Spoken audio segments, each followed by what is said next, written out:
Ew. Wicked. I should probably prepare my drink for all the fucking talking we're gonna be doing, hey? I don't have water, but I'll have my Mackey's drink, hey? So that's gonna have to fucking do the job, huh?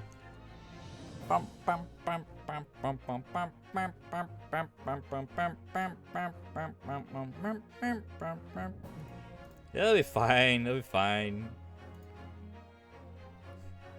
He says worriedly, huh?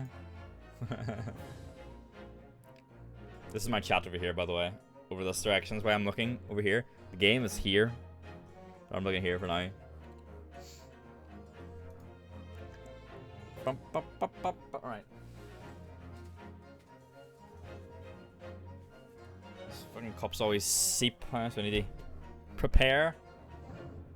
Get some napkins down, huh? So if it seeps, then there'll be no seepage onto the desk, huh? No, she's out. I put her out.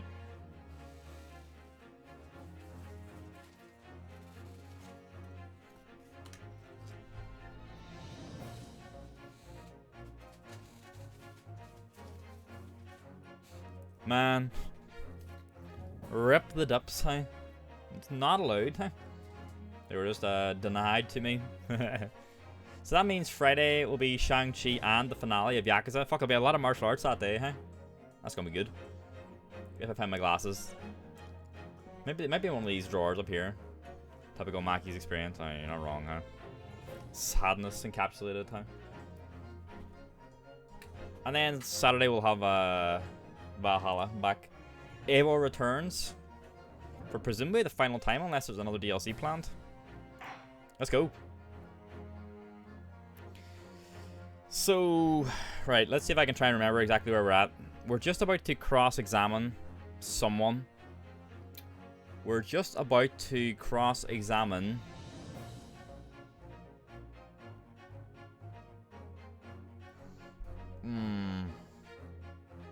Fuck. I know what it is. We're just about to cross-examine the officer and his wife. The one who keeps falling asleep. We're just about to cross-examine them. Or they're about to give their testimony. One of the two. But that's where we are. With those two.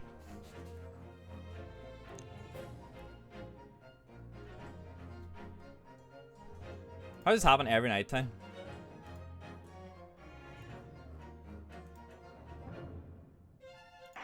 Let's go. The Adventure of the Clouded Kokoro. Start playing. Let's say it did it. Yeah. I think this is us here. Here they are, huh? Don't judge me. What the witnesses saw. Hello, Feral. Welcome back. Hey, you didn't miss anything. Don't worry. Any Destiny tonight, Feral? Or what's the situation? What's the sitch, huh? It was our wedding anniversary and Rolly was taking me out for a meal. There was no time to change after work. Anyway, two silhouettes appeared out of the fog on the pavement in front of us. All of a sudden, one of them just collapsed on the floor. Then the other scattered something before running off. We ran straight over, of course, and then went for help at a nearby police box. It was definitely that Japanese man in the dock. Rolly and I both saw him clear as day. He's just out of it, time. I'm not prepared for voices, huh? Well, this is extremely compelling testimony, I must say. Oh dear. This policeman and his wife are claiming to have positively identified Mr. Natsume at the scene. How's the low about the Astingham? If their testimony is true, the alternative course of events that you established in the summation examination will be quashed. It's death knell, in fact. Because that alternative was never viable in the first place. Fucking Banzik, son. But an unfortunate bit chancing. And on your wedding anniversary, too. Oh, I know. But I still managed to go out for the evening with my man. I thank the Lord for that. Gosh, the life of a London bobby sounds very hard indeed. Indeed. However, this cross-examination will be over in minutes. You may well have time to rest this afternoon. What do you mean by that? My learned friend, the witnesses saw the face of the man fleeing the scene. They are testifying under oath that it was without a doubt the accused, Mrs. Soseki Natsume. A bobber, say? And one of the witnesses is a policeman, no less, so you appreciate the gravity of the situation, I'm sure. Except that the man's so tired, his wife has to do all the talking. So last time, at the end of last time, we did the summation examination on the jury. So we reverted them all to thinking our side now. Right. Enough preamble. Counsel for the defense. Commence the cross-examination, please. Yep. Yes, my lord. My lord.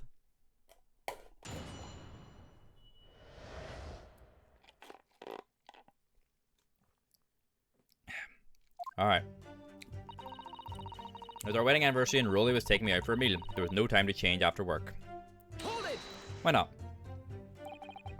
No time to change after work, you say? Are you also a member of the police, Mrs. Beat? Oh no, sadly not. It's a job for strapping young men only. Women, children, and the elderly can't even apply.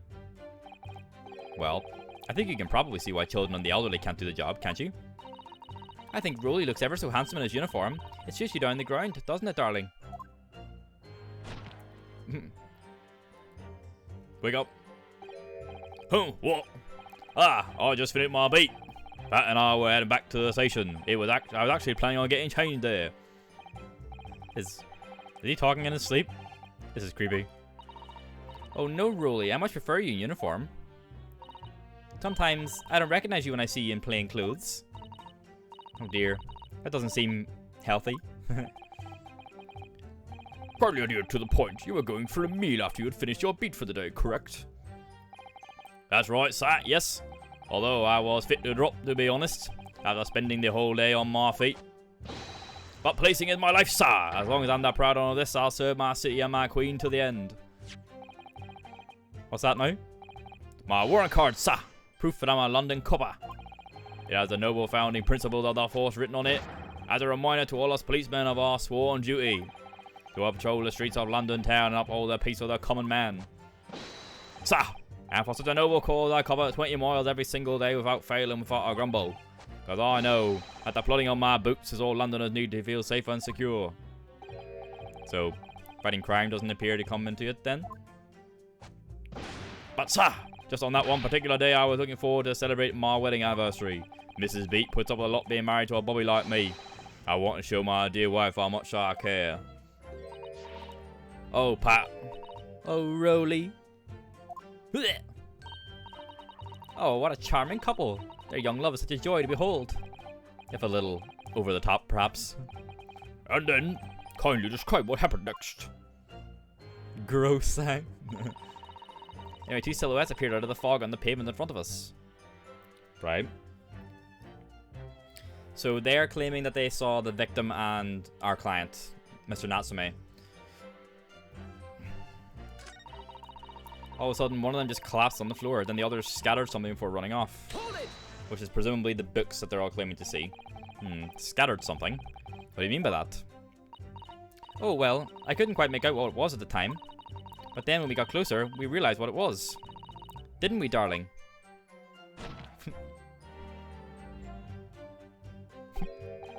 What? Ah, yes, that's right. It was some old books. I see, old books. Goes away, huh? Yes, sir! The culprit had dropped a number of them, around where the victim lay on the pavement. Indeed. That's clearly pictured in this photographic print. Yep. The fucking like knife as well, huh? That rotten Japanese man did that when he did the deed. We're all fucking something here, huh? Let's not forget that it remains to be established that the defendant was indeed the attacker. But we saw him. It was the man in the dock without question, sir. The mustache, the hunchback, the cat-like eyes, the taut mouth, the snub nose. Everything. Any more insults you want to throw in? That's right. He looked down at that poor, defenseless woman with those terrifying, intense eyes. And then suddenly threw his books onto the pavement and ran away. I see. This is tough. It seems as though they're telling the truth here. May I remind the court that this unambiguous testimony comes from a policeman and his wife. Now please, continue. Yep. Yes, sir. Go on, huh? Ran straight over, of course, and then went for help at a nearby police box. It was definitely that Japanese man in the dock. Roy and I both saw him as clear as day. This man's fucking dozing off, hey? Hold it! But surely you wouldn't have been able to see his face by the light of the gas street lamps, would you? We absolutely could. Us Londoners have exceptional eyesight, I'll have you know. Right. The light from the street lamps was more than enough. And my husband already told you the fog's only light, didn't he? Yes. And what of the fog? We're famous for it across the globe, I believe. But it's an absolute menace to those of us who have to live with it, of course. Oh, it is, it is. When it's thick, you can't even see the hand at the end of your own arm. Yes, alright. I take your point. Now, could you stop shaking your husband about? The constant fog makes our eyes very sharp, you see. That's why we can tell you for sure and certain that it was that little Japanese man we saw. Can't we, darling?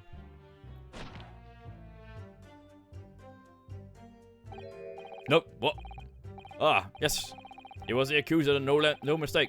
The mustache, the humpback, the cut-like eyes, the taut mouth, the snub nose. Unmistakable, sir. As far as this couple's testimony is concerned, there can't be any question. It was Suzuki-san they saw running away from the scene of the crime. All Londoners have great eyesight. That's good. That's it, is it? That's their entire testimony? What do you think, Mr. Naruhodo? Well, I hate to admit it, but on hearing the testimony, it really does seem as though Mr. and Mrs. Beats saw what they say they saw. Mr. Natsume running away from the scene on Briar Road that day. Yes, I feel the same. So if that's true, where does it leave us? The members of the jury are sure to call for a guilty verdict after this testimony. Oh no! Then what do we do? If Kazuma-sama were here... What are you trying to say? I think he would try to find a contradiction somewhere else within their testimony. What do you mean, somewhere else? Their statement about seeing Mr. Natsume is unequivocal. Calling that into question won't help. But if you could identify some other part of their testimony which appears to contradict the facts, you might be able to discredit them, to make the jury doubt if the pair's memory on the day is accurate. Alright. But simply, we must focus on finding a discrepancy in these statements elsewhere. If we don't, I'm afraid the trial may reach an early, unfavorable conclusion. Ugh. Why do I always seem to be so up against it? So, we can't call into question what they saw. There's no time to change after work. Anyway, two silhouettes appeared out of the fog on the pavement in front of us.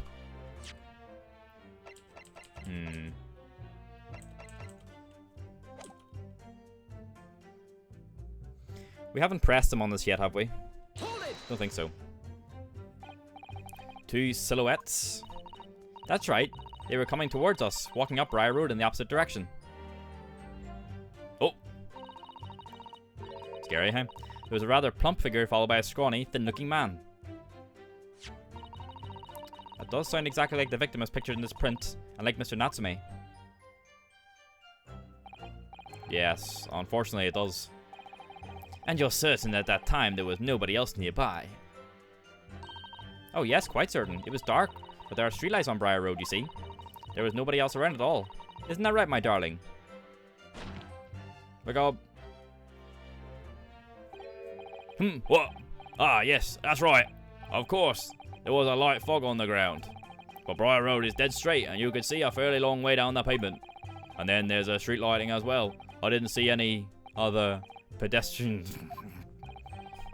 Before sleep takes a firm hold, your answer, please, Mrs. Beat. Are you quite sure of what you've just said? Yes, sir. As a couple who spends all day every day keeping watch on the streets, I swear to it, sir. I'm as sure as my love for Patricia is true. Oh, Pat. Oh, Rolly. They're still maintaining there was no one else around other than the victim and the attacker. Starting to seem like that must be how it really happened. It's beginning to seem like there's nowhere to run. Well, that didn't stop Mr. Natsume, did it? He fled the scene all too convincingly. Thank you. I believe we have a reasonably clear idea of the situation just before the incident now. What happened in the crucial moments that followed? I think we'll be like pressing them on most things now. So we press this one, that's when they talk about the books. I don't remember seeing a police box. Was it your husband who went to fetch help? No, I went. I may not be a police officer myself, but I am the proud wife of one after all. No, fuck. Just one of them. I mean, we knew that already, like, but... Isn't that right, my darling?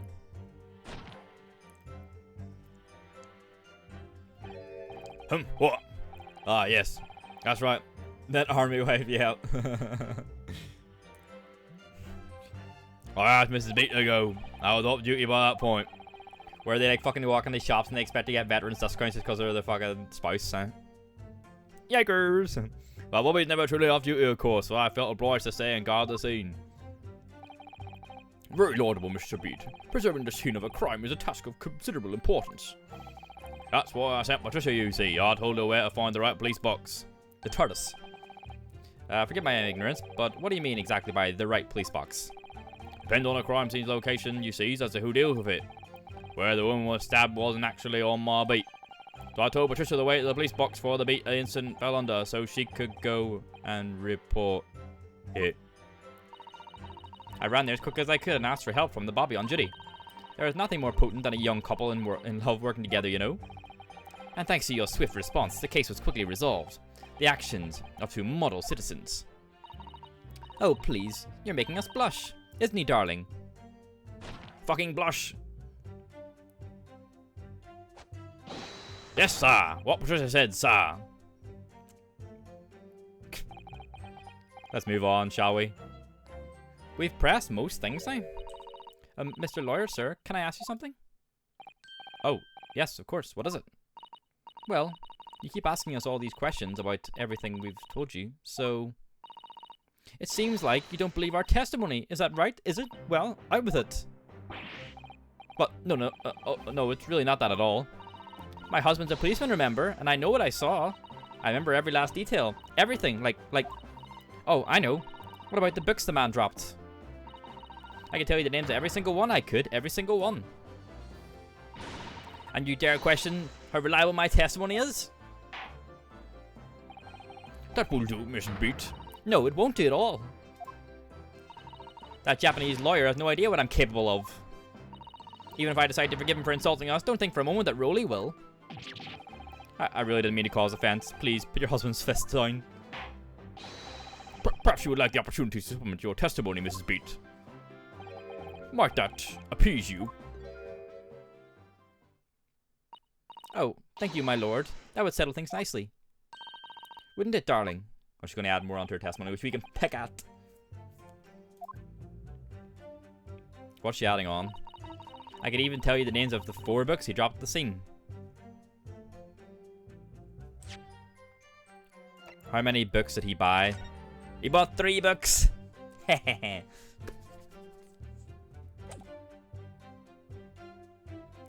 Objection! I can't extend this arm out, but you get the idea. So you're saying there were 4 books? That's right, I remember all of them. The picture of Monsieur Somebody, What's It Yearnings, A Meal for Someone, and the Thingamy Something. I'm sorry, Mrs. Beat. But there is a fundamental flaw in that statement of yours. Oh no, what flaw? Simply that, at the scene of the crime, there were only 3 books, not 4. What? This is the receipt from the bookshop where the defendant bought his books. Your books? Yes, and it details Mr. Natsume's purchases that day. But as you can see, only 3 books are listed. Only 3? But no, that can't be. I remember seeing them. There were 4 books, I tell you. 4 dirty old books. Oh, really? Have a good look at this photographic print of the scene of the crime. As you can clearly see from this evidence as well, there are only 3 books. But I just don't believe it. I saw them there, I swear it. I saw them. No, madam, I'm afraid your powers of observation cannot be relied upon. Gah. So it cannot be denied that though you say it was the defendant you saw, you could very well be mistaken. Oh no, oh no, oh no, oh no. No! She fucking killed her husband, time. Dead. Objection! Uh-oh. Oh, Van Zieks is not happy here. It's plainly evident that it is your powers of deduction that cannot be relied upon, my learned Nipponese friend. What? What cannot be denied is that these 2 witnesses saw the accused running from the scene. A fact that you know very well you have no hope of disproving. Ah! So you've striven to avert attention from that by dint of some inconsequential discrepancies. Would that be fair? He sees right through me. But your plan has somewhat recoiled against you. What are you talking about? It's quite simple. Let me explain with a toast. To the policeman's wife and her entirely accurate testimony in every respect. Oh, You see, the matter is not up for debate. At the scene on Briar Road, a total of 4 books were most definitely found. Objection! but what about the photographic print? It only shows 3 books. Quite right. Only 3 can be seen in that print. That print? You mean to say?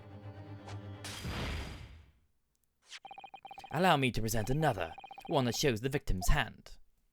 Oh fuck. Fucking someone's been eating the book, eh? I don't believe it. It's the 4th book. As you will observe. The 4th book was hidden from view in the original print by the victim's torso. No. No. Damn. Order! Order! There, you see? Look at that. Look. Yes. It's just like I said, isn't it, my darling? Yes, sir. Patricia's always right, sir. Let us study the receipt for the books purchased by the accused on the day in question. Mrs. Beat, the titles once again, if you please. Oh yes, of course. The picture of Monsieur somebody or other. The picture of Monsieur Lecoq. Lecoq, huh? Was it Yearnings? Canterbury Yearnings. A meal for someone? A meal for... Gaboria. In fact. As the court has just heard, the witness remembers the book titled flawlessly, save for a few minor details. Mrs. Beat's powers of recollection can only be described as exceptional. Did you hear that, Rowley? The gentleman paid me a compliment. Yes, sir. Flawless, sir. Patricia is flawless. But there are only 3 books on the receipt. Mrs. Beat mentioned 4. There's nothing surprising about that. Clearly the 4th book is that which is shown in this photographic print. Wait, that was the Lion's Pride? I'm sorry, counsel, but does that not seem odd? Why should the 4th book be omitted from the receipt? It's not odd at all, my lord. As the photograph clearly shows, the 4th book was found in the victim's clutches. Didn't your fucking moon guy love lion stuff? We've heard of I think we've heard of the Lion's Pride book before.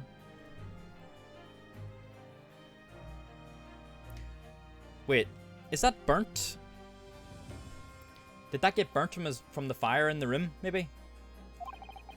In other words, it belongs to the victim. The victim was holding her own book? I wonder what became of that 4th book. Obviously, it wasn't overlooked by the investigating officers at Scotland Yard. I have it here as evidence. You will submit that in the aforementioned photographic print to the court, please, counsel. My pleasure, my lord. I don't think... No, Van Zieks wouldn't fabricate evidence. He would hold stuff back, though, but he wouldn't fabricate anything, I don't think. Crime scene photograph number 2. A second photograph of the scene taken by a policeman just after the incident. It specifically shows the victim's hand. The 4th book. A book entitled The Lion's Pride, discovered in the victim's hand at the scene. Okay. We'll get to have a look at it now. The prosecution rests. I have nothing further to add. Right, let's have a look.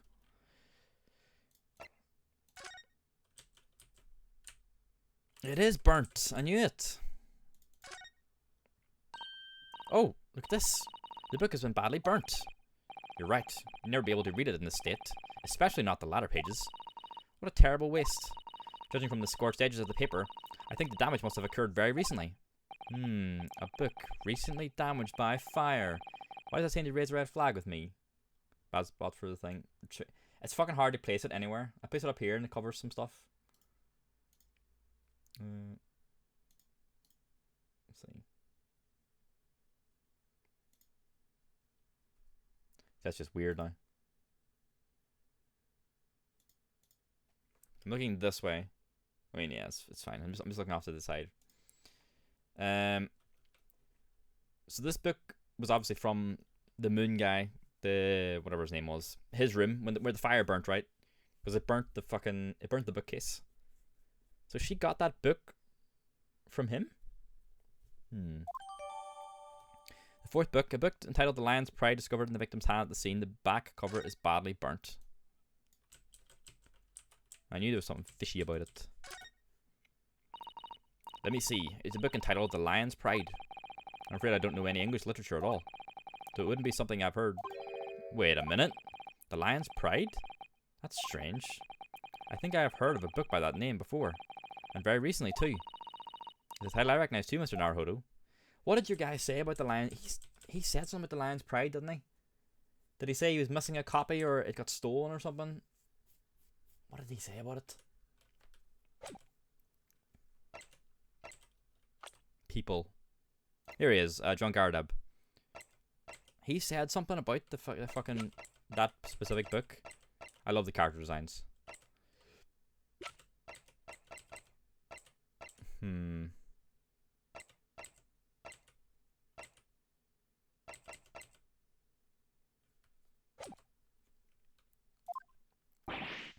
What? You seem surprised, my learned friends, but Japanese. I was just expecting that time. But your resistance until now has been in vain. Entertaining, yes, but futile.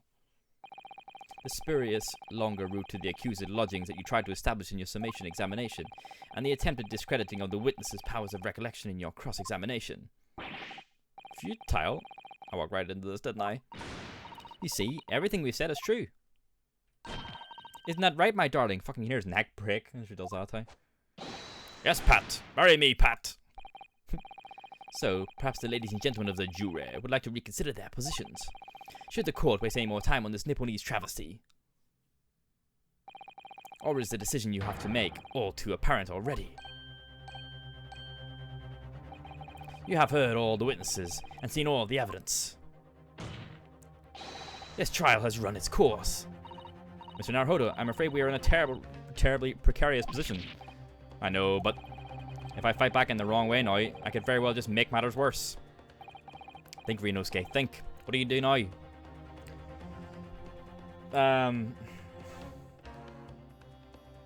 She has gotten that book from his office, but I don't know how. I can't remember what he said about his copy. We have to raise an objection. We have to fight this.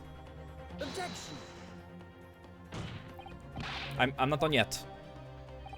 No, my learned friend. It's over.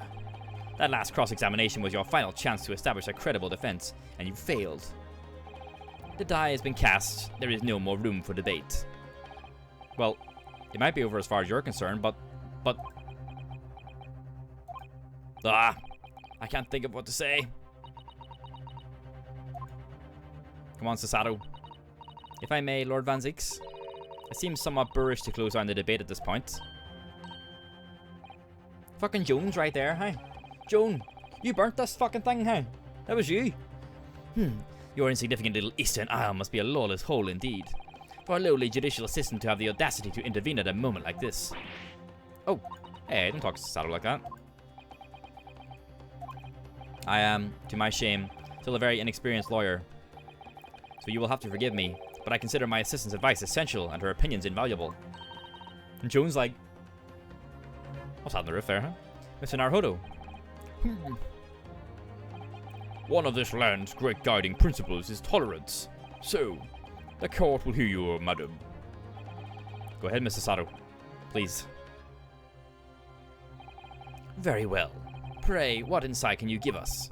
What have we all overlooked in this matter that you see fit to pursue further? Well, the court has been presented with new evidence, but only after the last cross-examination finished. I see. And you believe that there's no evidence warrants further examination, do you? Mr. Naruhodo, what do you think? Yes. It's just possible this new evidence might be the decisive proof we've been waiting for. The judge is sure to ask the members of the jury to announce their leanings in a moment. And of course, he's sure to ask you to explain what the crucial piece of evidence is and why. So we must take this opportunity to examine the newly presented evidence as thoroughly as possible. Yes, I understand. And thank you, Mrs. Sato. This is it. Susato-san has managed to win us one last chance here. I can't let it go to waste. The defense wishes to present evidence, my lord. Very well. The defense may present one further piece of evidence. Evidence that apparently offers a profound insight into this case and has hitherto been overlooked. So we can't present a certain part of the book, we just have to present the book itself. Take that! I was wrong. No. The evidence in question is what we can see from the newly presented photographic print of the crime scene. The fourth book, found in the victim's hand. Objection! The fact that the music's still going makes me think I was wrong. We've already discussed the fourth book at length. Other than it being in the victim's grasp at the time of the incident, no significance has been attached to it. Pursuing the matter further would be a flagrant waste of the court's time, as you well know. Ah! Yes. I'm afraid, counsel, I must concur with the prosecution on this matter. When I afforded you this opportunity, you led the court to believe that the evidence in question contained a hitherto undiscovered clue. So I must insist that you elaborate, counsel. You will identify this clue at once. Do I make myself clear? Oh, yes, my lord. It's, Mr. Naruhodo.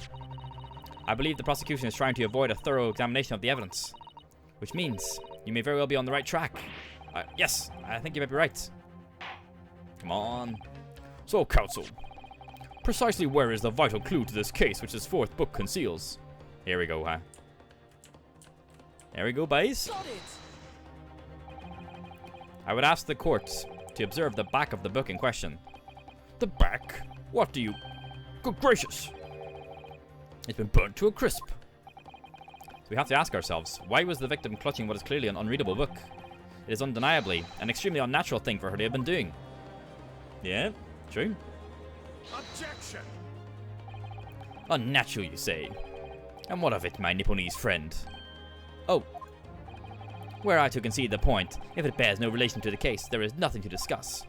So, should you wish to assert that this fire damage is some veiled clue as to what happened that day? Pray, do enlighten us all. What truth does this charred book hide? A charred book. There's just one possibility here, which I can't quite bring myself to rule out. It's an outside chance certainly, but worth a try. Alright, I'll explain my theory. Don't keep us waiting any longer then, counsel. Explain this theory of yours. What are you suggesting that you can ascertain from the fire damage this sorry tome has suffered? Its owner. My lord, the burn on the back of this book reveals a startling truth about the book's owner. I beg your pardon? But we already know who the book belongs to. The victim was gripping it in her hand as she fell to the floor after all. It's obviously hers. The question of how this book came to be in the victim's hand has yet to be answered. However, as to the questions of who the book really belongs to and where it originated, the defense has very credible answers. Good gracious, how can you possibly? Very well. I'll play along with this futile attempt to delay your inevitable demise. Are we going to call Mr. Gardeb as like a witness, maybe? Can we do that as the defense? But do remember, the members of the jury may well burn you if your little gamble goes awry. Counsel, the defense's response here is very likely to influence the final outcome of this trial. So tell the court, who do you claim is the owner of this burnt book? It's fucking John Gardeb Pie. Take that! Bang! Hello, Emmy. How's it going? The answer is that the book belongs to the couple who own the house where the defendant has his lodgings. The fucking wife is sitting in the jury. A certain Mr. and Mrs. Gardeb. The landlords. And whether this is some extraordinary coincidence or some kind of fate at work, I don't know, but of all the people in London, one of the 6 chosen for jury duty in this courtroom today is none other than Mrs. Gardeb herself. Fucking knew it. Oh my goodness. Me? I think you must be mistaken, sir. I'm not Mr. Gardeb's wife. I'm his maid. Oh yeah, the fucking cap time. Things would be so much easier if you would just drop the pretense. Alright then, how about a simple question for you? Have you ever seen this book in Mr. Gardeb's house? I would never presume to know all of the books he keeps, sir. Objection! Basically a mass with maybe mac and cheese, eh? What's lovely to see you here, Emmy? Always good getting the squad together. This is outlandish behaviour. This woman is the accused's landlady, you say? You implicate this hard-working member of the public. You besmirch her without a shred of evidence. Your actions are unforgivable. Objection. Boom. This is not mere conjecture. The defense happens to know that on the day in question, at almost exactly the same time as the victim was stabbed on the pavement below, another incident was taking place in the room on the top floor of Mr. and Mrs. Gardeb's house. There was a fucking fire and a scrap going on. Is what was happening? Good lord. What sort of incident, counsel? A fire, my lord. Fair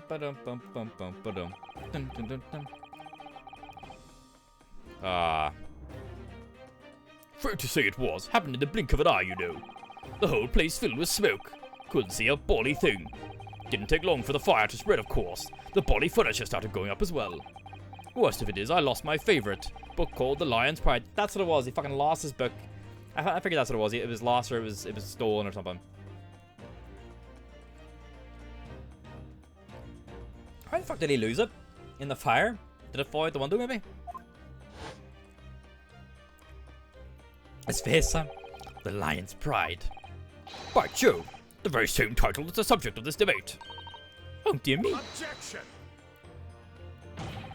This is risible. All you've told the court is that a book by the same name was involved in a fire.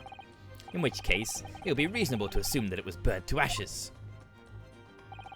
And entirely unreasonable to infer that it magically removed itself to the scene of the crime. Perhaps it would make more sense if I told you that the cause of the fire was marital discord. Without going into details, it appears that Mrs. Gardeb was considerably enraged. Apparently, she continued to attack Mr. Gardeb even amidst the flames.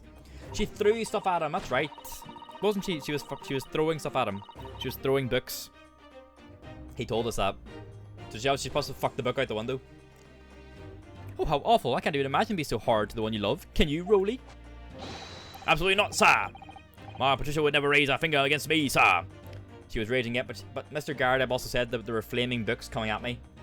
So she must have just been like firing them, hey? And they went out the window. Had all my favourite old novels in that case. But as soon as the fire got hold of them, that was it. Whoosh, up in smoke. Then the wife started hurling things at me. Okay. There was I, back up against the window, under heavy enemy fire, incendiary books coming 10 to the dozen. Nah, see, there you go. I knew you said that. The man had his back up against the window, and he had burning books thrown at him. Goodness gracious, are you suggesting that the book was thrown through a window and landed coincidentally at the scene of the crime? Objection! No, a thorough investigation of the surrounding area was conducted the very evening of the incident, and there is no report of the Gardeb's window pane being broken. That's quite true. We also saw no sign of broken glass when we visited the Gardeb household. But is it not conceivable that the window was open at the time and... Not even remotely. Let us not forget the season, and the chilling weather that accompanies it. No Londoner would ever leave a window open in the middle of winter. Ah! Does the defense postulate this scenario in all seriousness, counsel? Do you earnestly claim that the book found at the scene was a flaming projectile thrown by Mr. Gardeb's wife? I believe it's a possibility, my lord. Keep them biting, hey. That's quite enough. Oh, who's that? It's Joan, isn't it? Yep. Well, I hope that everyone can see you for what you are now, you little foreign trickster. You call yourself a lawyer, but you're just a coward. A mean coward. Really? Claiming that a little tiff set the whole neighborhood alight. Honestly. Implying that I'm merely posing as a maid for appearance's sake. How could you? It's nothing to do with this beastly case, not any of it. All you've done is sully our family's name. No, I assure you, that was never my intention. Dragging an upstanding citizen's name through the mud simply to divert attention from your failing defense. I should box your ears, that's what I should do. It's utterly unforgivable.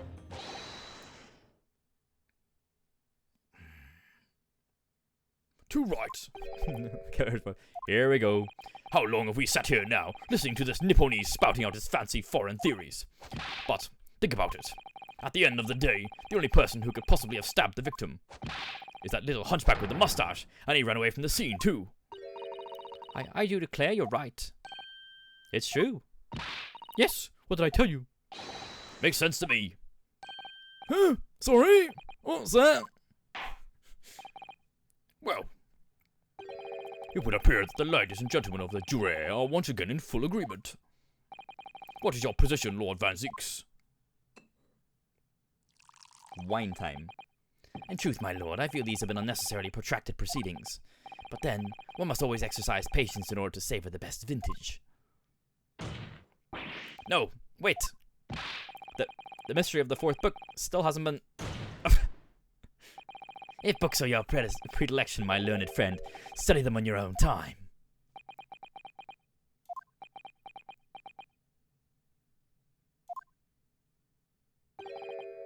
What? No, forgive the discourtesy this time? He did the foot thing last time as well. In that case, ladies and gentlemen of the jury, you will now state your individual decisions regarding the defendant's culpability for the court to hear. Guilty. Oh, here we go again. Guilty. Guilty. Guilty. Guilty. Fuck's sake, here we go again.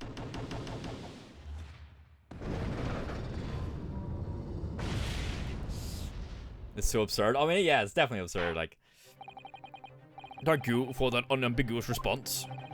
that's twice now. It's over. Mr. Naruhodo, don't give up. Mr. Sato? Have you forgotten? The battle isn't over yet. You're not suggesting we go again? Of course, the defense has the right to another submission examination at this point. You can still convince the jurors to change their minds. You have one more chance.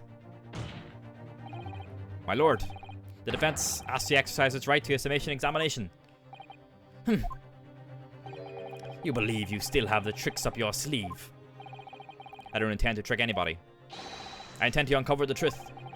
This is no time to be downcast. As long as there's a chance, I have to stay strong and determined. Let's go, Rinosuke. Hey, never give up. Hey. Oh. To be continued now. Huh? Are we still here? Huh?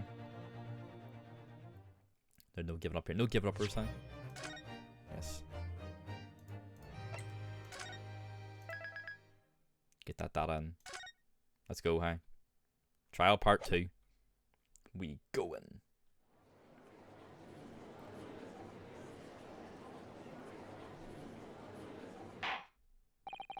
I have considered the defense counsel's request for a further summation examination of the jury.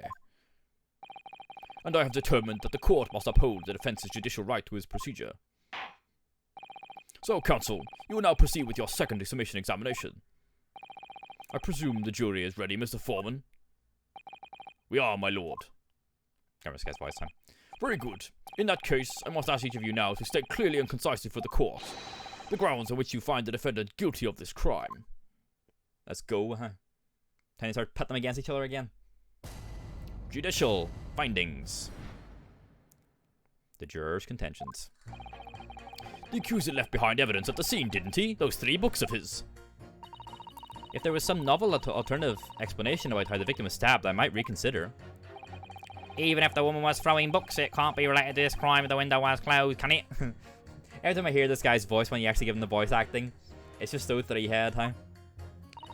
Dearie me, it was only a little book. Hardly life-threatening, even with a direct hit. Look, I just want to get this over with. If I don't bring home some pay tonight, I'll be in a tidy bit of trouble.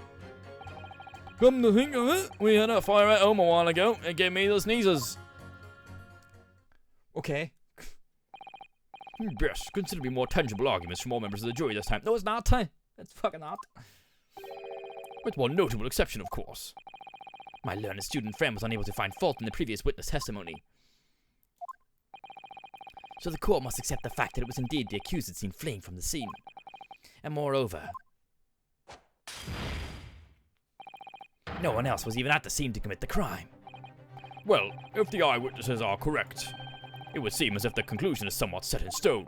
I fail to see how it can be argued any other way. That means, I'm afraid, that during the summation examination, it's essential that you establish some other tangible explanation for the facts. But how? What would even constitute a tangible explanation here? Isn't it obvious? Who stabbed the woman, and how?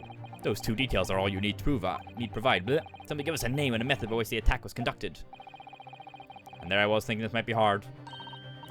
But Mr. Naruhodo, you have to do it. Otherwise, this really will be where the trial ends. Right, I have a theory. No pressure then. That's quite enough preamble. Proceed with the summation examination, please. I approve your prepared counsel. Oh, yes, my lord. Alright, Renosuke. Focus your mind now. Let's go. Clearly, the key to the submission examination is going to be juror number 4, the maid. Or should I say, Mrs. Gardeb. Right, so they assume she was stabbed.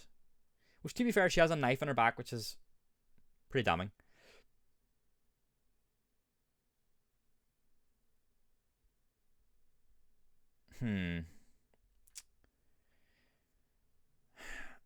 So, one of the earlier theories we had was that she slipped on the ice. The victim, I mean. Is there a chance that fucking Joan was firing stuff out the window? I don't know how this fucking angle would even work, because they're up here and the thing was down here. If she threw something and it hit your woman, is there a chance that Joan ninja'd a knife past her husband and it bing into the fucking back? Or a book into the head or something like that? Where did the knife come? The knife is the biggest fucking thing. No theories in remember? No theories in the fucking chat, because I don't want anything being... But, you know, that's my, like... That'd be a crazy possibility, but we shall see. We have a book that disappeared from the Gardeb's house in the evenings of the incident, and the 4th book found in the victim's hand. There must be a way to link the two. Yes, that's what we have to find. Using every technique I've learned in my short career so far. Whatever it takes. Don't forget to keep an eye on Mrs. Gardeb and how she reacts. Even to the things other people say. She's fucking... She's... something about her. Jury examination. Let's go. The defense's rebuttal. The accuser left behind evidence at the scene, didn't he? Those 3 books of his. There's a novel alternative explanation about how the victim was stabbed I might reconsider. Yeah, the stab thing is the weird one. Even though one was throwing books, it can't be related to this crime if the window was closed, can it? Dear me, it was only a little book, hardly life-threatening even with a direct hit. Hold it! What do you mean about that? But the little book was on fire at the time, was it not? With flames of love, I'll have you know. There's really no such thing as a loving incendiary bomb. Well, he brought upon himself it's playing with fire to betray our fiery love. This one's fucking crazy, hey? Isn't it? Well, don't you agree? Oh, well, any kind of betrayal is certainly a bad thing, yes. But I think the argument might have arisen out of your misunderstanding, Mrs. Gardeb. Never you mind that. The point is, we were just having a jovial little dispute, nothing more.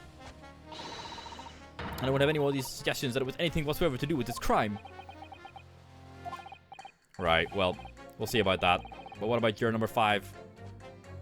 She keeps hitting him. He doesn't seem to be turning a hair at Mrs. Gardeb's relentless onslaughts. It's almost as though he's used to it.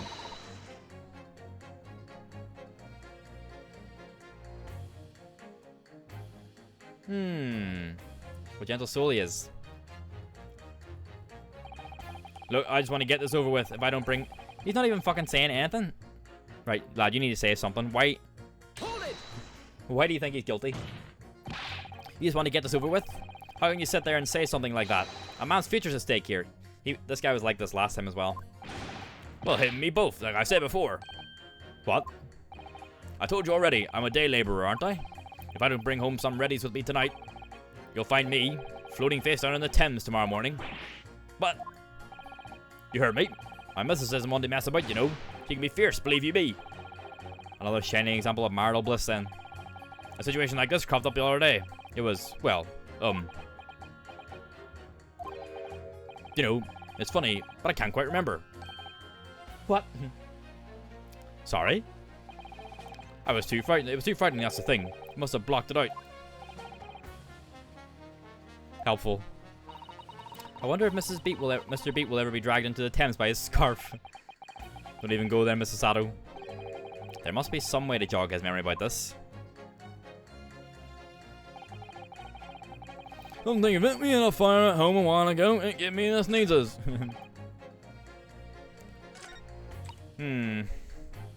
Yeah, I know. This Kiss fucking court is full of fucking bad shit, eh?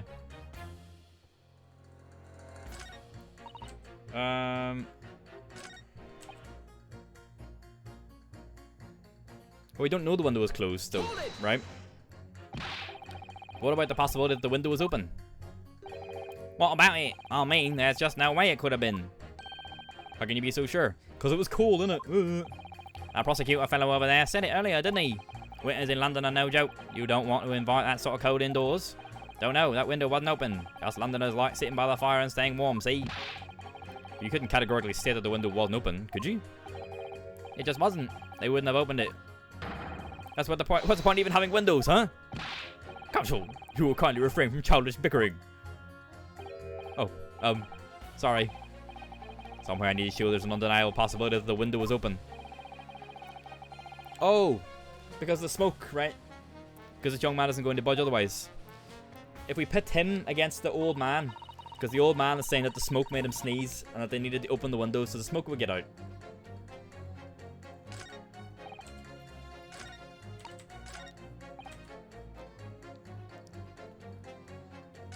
Right, so here's what we're going to do.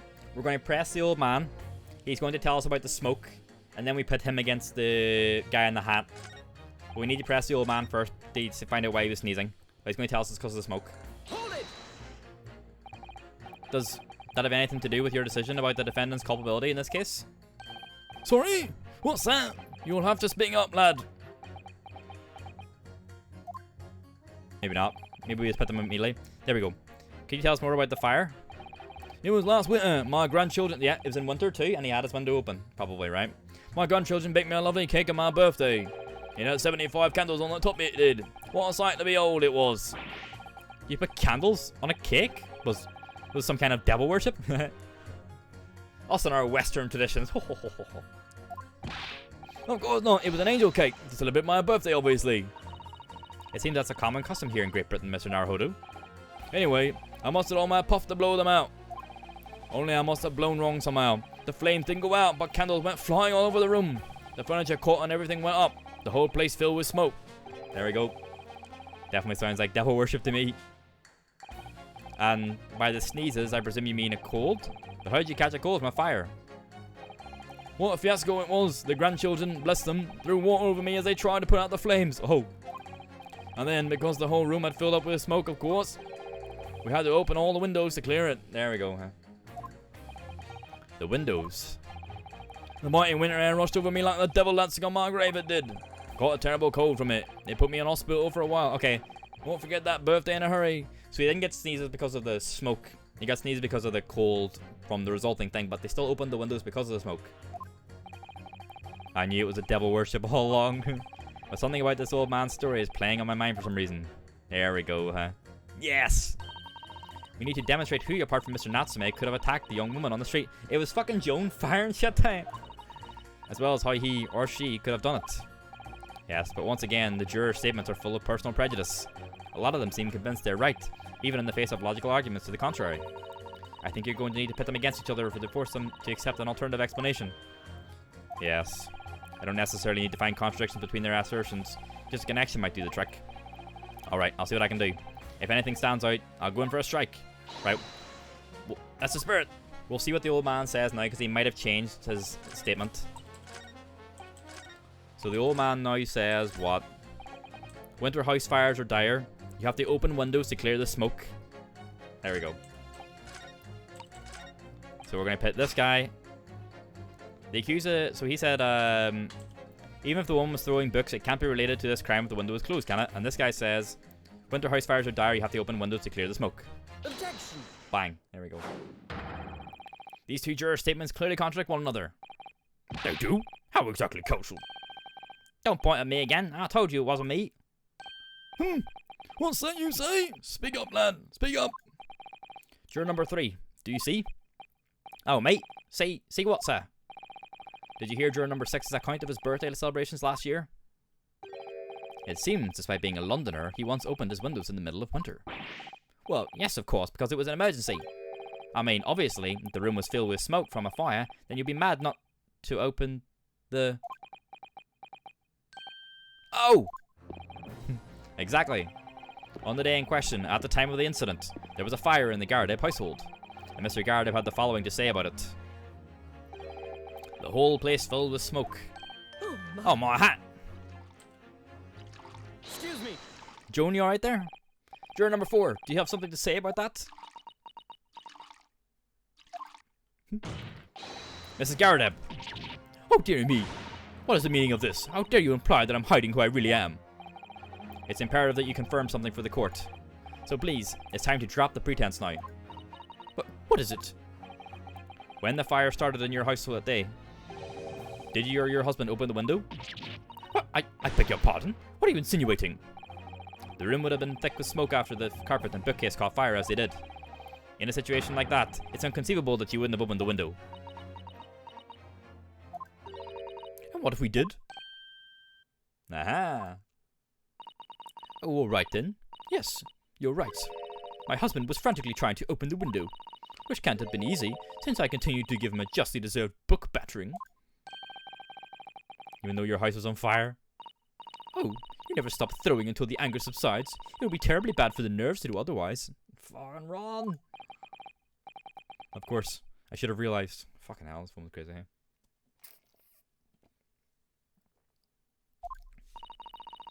That's a significant step forward, Mr. Naruhodo. You managed to establish that the window was open. We simply must have that added to Mrs. Garrideb's formal statement. Got you. Now you mentioned it, yes, the window was open at the time. I clean forgotten, but it's true. So now can we pit them against each other? Objection. Nope, fuck. These two statements clearly contradict each other. No, they don't contradict, they agree with each other. Oops. Hold it! I'm sorry, but as foreman of the jury, I have to object. That's complete nonsense. That was a mistake, that was a mistake. What? I'm a banker, don't forget, an educated man, and there's no contradiction as far as I can see.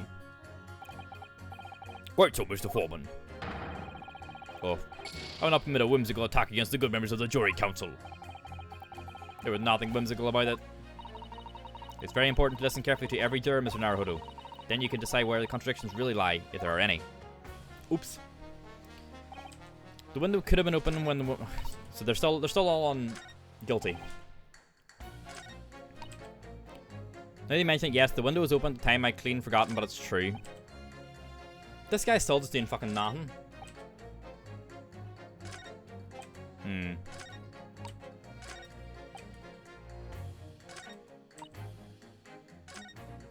Hold it!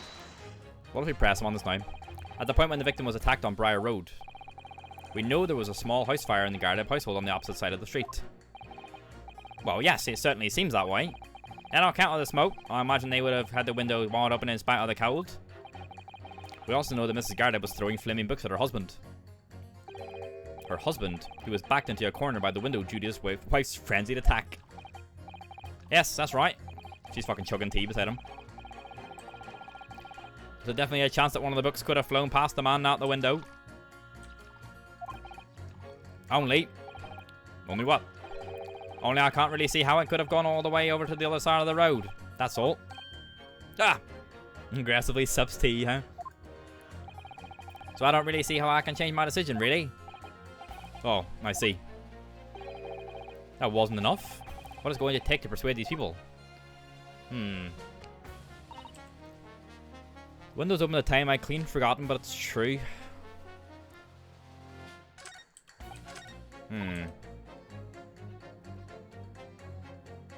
Hold it! What does this woman want? So, you might be willing to change your decision, you mean? Oh my, sure it's delight in your face, but I'm afraid I shan't be swayed by emotion. Despite what you may think of me, I'm a very modern, metropolitan, and rational woman. Ah, but she's fucking racist, though. That's great. If one reads the morning papers, it's all forgotten by tea time, isn't it? So I read them in the first place. You see? Modern, metropolitan, and rational thinking, wouldn't you say? I'm not at all extreme. As I see it, an overwhelming suspicious Japanese man has been implicated by overwhelmingly strong testimony. So despite one or two minor puzzlements, I do declare that the man is overwhelmingly guilty. Modern, metropolitan, and rational logic, wouldn't you say? It's fucking Ben Shapiro, huh? Hypothetically. Overwhelmingly. Us modern gals are always delighted to embrace new fads, you know? So I'd be only too happy to consider an exciting new theory if you could come up with one. I'd be happy to do that too. If only I could. Let's do our very best not to disappoint the modern metropolitan young lady. Right. I'm glad you omitted rational there.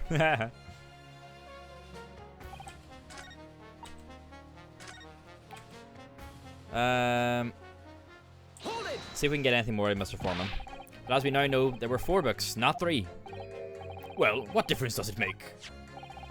There's every possibility that the 4th book, in fact, belongs to the defendant's landlord.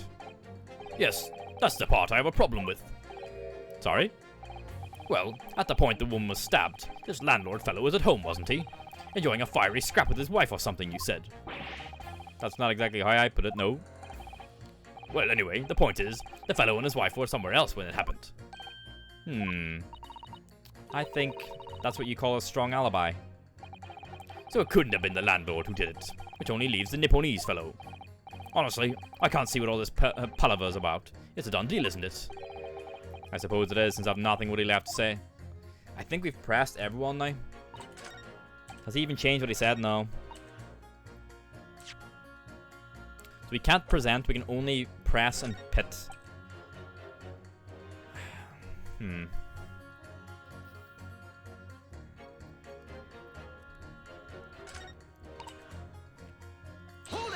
Let's fucking press Joan, huh?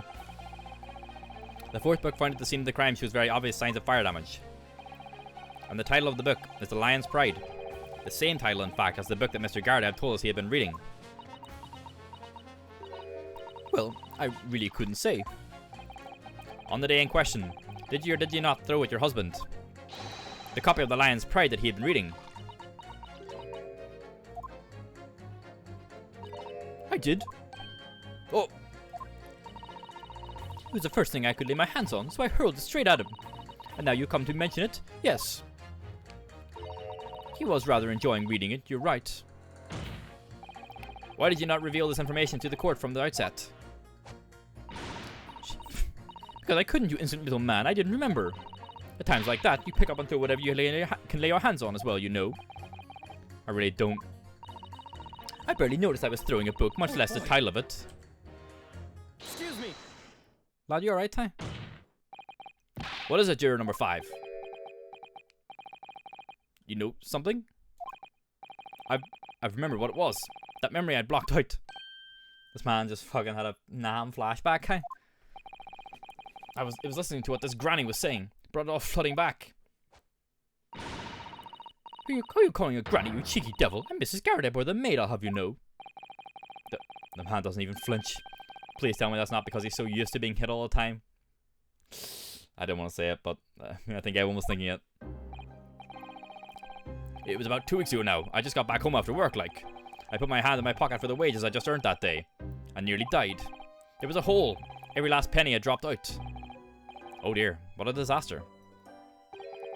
You haven't heard the half of it, boy. Oh? The wife was cutting up some chicken at the time. I could hardly get the words out, but I told her straight. I've lost the day's wages, love. Next thing I knew, the blade was whistling past my ear. Stuck into the wall next to me, it did. About an inch deep.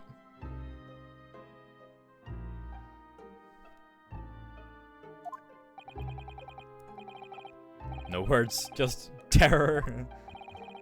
I could smell it then, you know, that god-awful stench of the Thames. I was sure I was going to end up face down in the muddy banks that night, I can tell you. Now, that's a real disaster, isn't it? I'll never use the word lightly again. Anyway, the point I'm trying to make is this. When women lose their rag, they'll throw anything at you. Knives, hatchets, hammers, you name it. Mr. Naruhodo, you mustn't think that all women are so short-tempered and unrefined. I'm watching. Noodle, hi. I'm watching you, hey. No, I wasn't thinking that. Doing household objects, people, is, well, it's so uncivilized. He's attack with honor. Using a bow or the like. What? Attack? Did Joan fucking ninja a knife out the window and hit this poor woman, hey? Never mind. Anyway, this man's words could be rather significant, I think. Alright, we'll come back to the bow and arrow thing later if I dare. A woman in a rage will hurl almost anything at you. The kitchen knife really brought that home to me.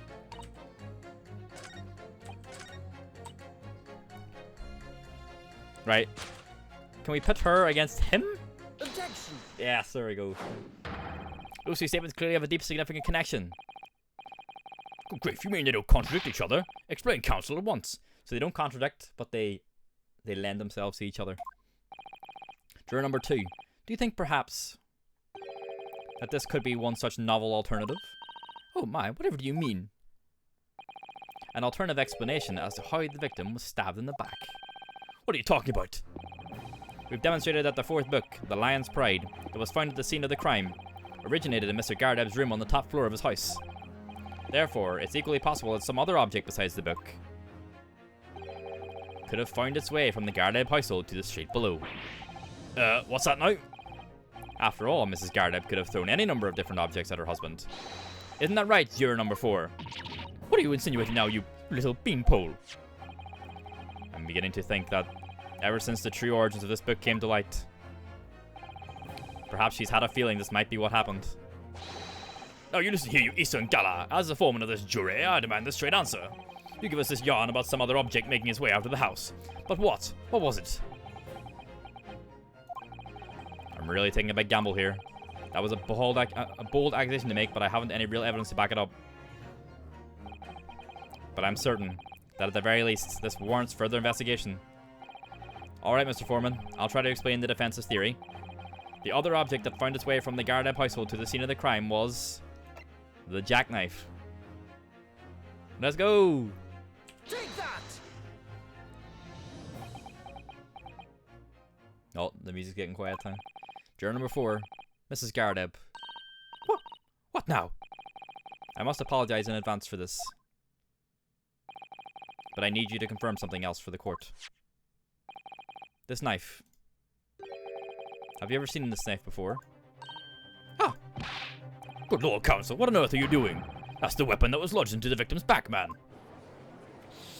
Is this like an army knife or something, right? My lord, remember that when the victim was attacked, Mr. and Mrs. Gardeb were in the throes of an argument. Mrs. Gardeb was hurling anything she could at her husband, who had been backed up against the window. A window that had been opened to clear the smoke, and through which a book sailed to land at the crime scene. You can't seriously believe that. The book was found in the victim's grasp. Are you saying that it flew out of the window and across the street to land neatly in her hand? Huh. Even my missus hasn't got a name like that. Yes, I admit there are many details we don't yet understand. That's the point. That's precisely why we must not allow this trial to end. Not right now. Oh my. Oh! Mrs. Gardeb, your answer, please. Have you seen this knife before or not? Ah. Fucking got him, huh? Thud. Caught time. I'm going to take a gamble. This is Van Zeek's side. My lord. Fuck. Damn it, that's her. Every time there's no subtitle, I have to like take a gamble as who's saying it. I wish to change my decision. Aha, she's fucking in. I'm a woman of my word, after all. Thank you, madam. Yes, I agree.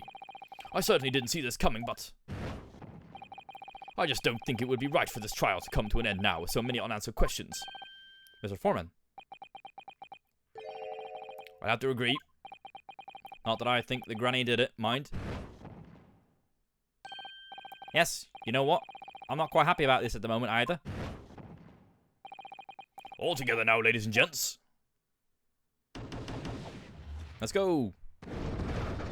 The old man's just there like placated. We did it. Oh, congratulations, Mr. Naruhodo. So, as a result of the defense's summation examination, a number of jurors' leanings have changed. 2 jurors called guilty against 4 now calling innocent. Accordingly, the opinion of this court is divided. And the trial will continue. If she fucking ninja that knife in that woman's back, I'll be very impressed.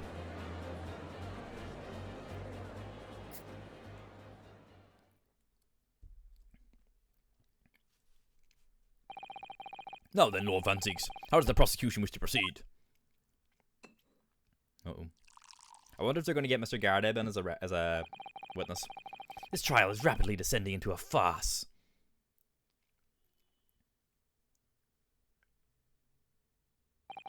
Like a corked wine, the first few sips are bitter enough. How many glasses does he own? Enough, fine. There's like, under his like prosecutor's thing, there's like fucking rows of them. But what follows is so repugnant it's good for nothing save the gutter. If I may, Lord Van Zieks, the defense has just put forward a credible alternative explanation for what happened. Credible? Is that your considered opinion, Mr. Foreman? The defense's argument is a joke to which I barely know how to respond. But let me start by insisting that you must all familiarize yourselves better with the relative positions of those places being discussed. What do you mean by that? What's his angle this time? It should already be more than apparent that between the crime scene and the Garadeb household runs a rather wide street, Briar Road. Which means that the distance from the Garadeb's house to the scene is some, yes, 15 yards. Let me see. 15 yards. That's around 14 meters. 14 meters? Oh, that's a little farther than I'd imagined. And, as you ladies and gentlemen of the jury rightly noted as having potential significance, the fourth book was found in the victim's clutches. In other words, the smouldering book, wantonly hurled by the lady of the house, travelled some 15 yards, to land on the opposite side of the road, neatly between the collapsed victim's fingers and thumb. Is that your final conclusion, my learned and deluded friend? And did the jackknife follow any identical trajectory to plunge into the middle of the victim's back? This fantasy is somewhat stretching the notion of having a bad day for the victim, I think. Even those pathetic serialized detective stories are more believable plots.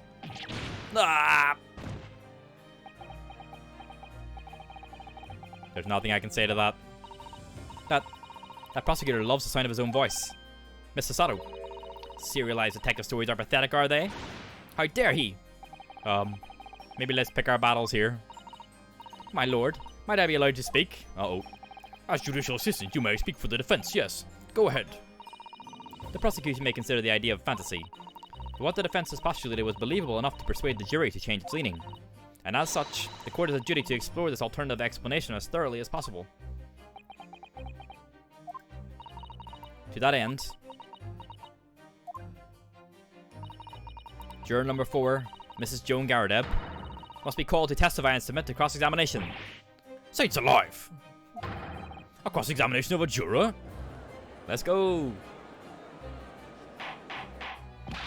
Order, order, order! Well, this is highly irregular.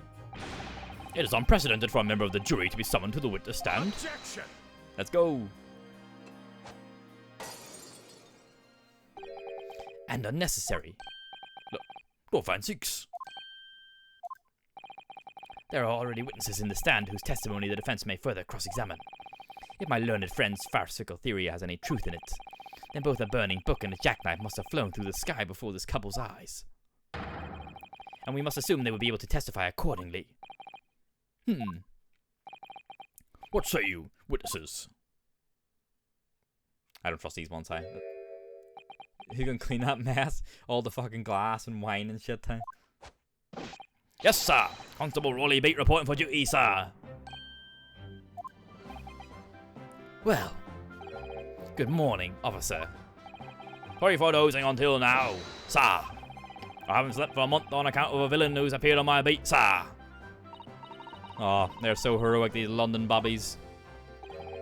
Patricia, my darling, I've been neglecting you, but no more. Oh, Rolly, my hero, you make me swoon. Stop that. Is this allowed? Is this allowed?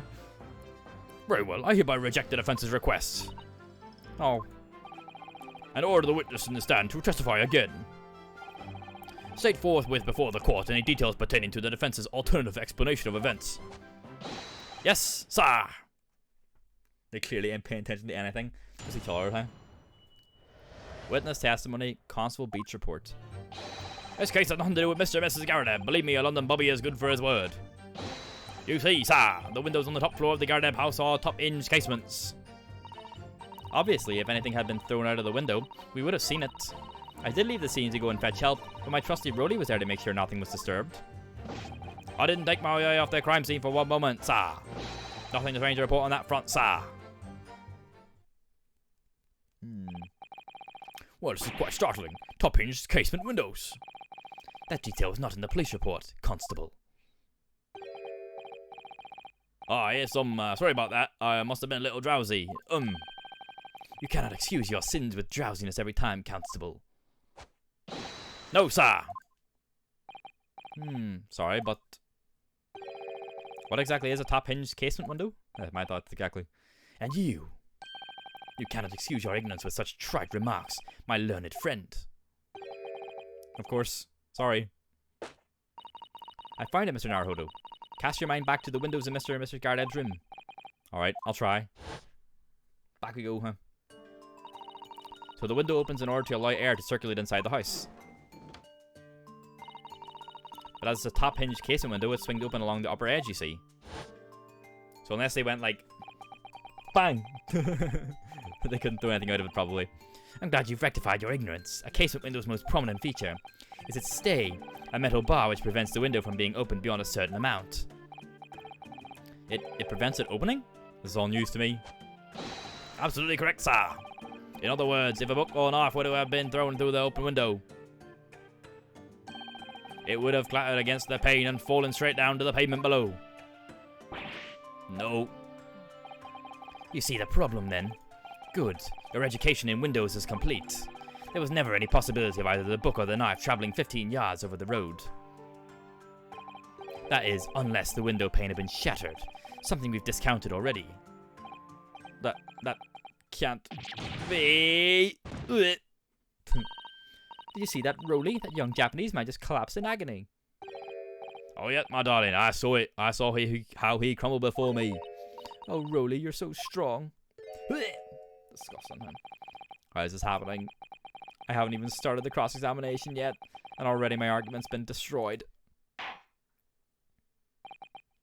Constable, if you could drag yourself upright again, the court awaits your cross-examination. We have to go, huh? Come on, Renosuke. My lord. Oh, good. Another desperate situation. Right. Cross-examination. Here we go. Constable Beach report. Believe me, a London Bobby is good for his word. I mean, it's just saying believe me, basically. Hold it! How can you say that for certain? A very good question, sir. And the answer is this. It has the noble founding principles of the force written on it as a reminder to us all as policemen of our sworn duty. He heard that before, didn't he? Did he? I can't say I remember. Yeah, when he was going off about the Queen or something, right? To patrol the streets of London town and uphold the peace of the common man. It's what the job's all about. And that is why I can stand here today beside my long-suffering wife and tell you Bobby's good for his word. While rubbing my tired eyes, admittedly. Sir. Oh, Roly, you're so manly. Of course I am, my darling Patricia. Oh, Pat. Oh, Roly. Cease. Is this allowed? No, none of this is what I meant. I meant, how can you say for certain that this case has nothing to do with Mr. and Mrs. Gardeb? Oh, I see, sir. You should have said so earlier, sir. Yes, well. So could you answer the question? That was a waste of time then. Absolutely, sir. I will answer it to the fullest of my ability, sir. There's a surprising reason why Mr. and Mrs. Gardeb's domestic dispute can't be related to this case. And then they go into the window thing. But before I get into it, sir, just one thing. Yes? I'd very much like you and all your countrymen to understand the great British institution of Scotland Yard. So I hope you'll take back some tales of us London bobbies and how we uphold our guiding principles. I wasn't planning on going back just yet. I've only just arrived here. To that end, sir, I'd be happy to lend you my warrant card for your perusal. Ah. Evidence. But I must warn you, you won't be able to get through it without shedding a few tears. Thank you. I'll try. Constable Beats warrant card. A small folding wallet that identifies London bobbies and contains the rules of conduct to which you must adhere. Here, getting anything new is good.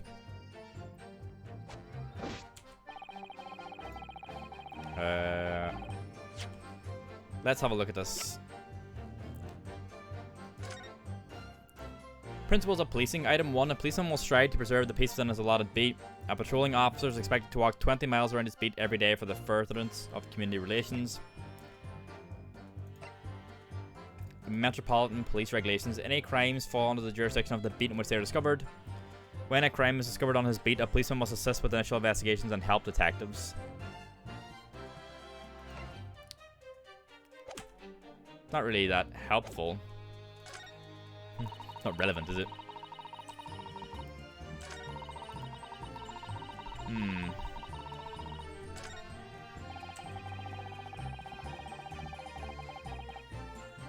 Hmm.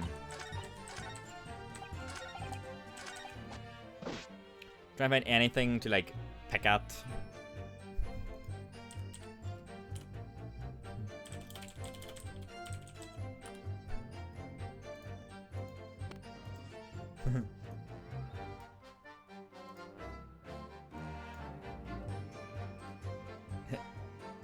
Was like,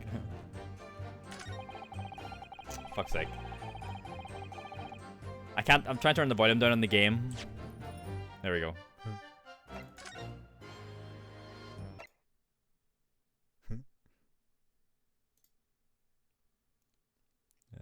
Let's see.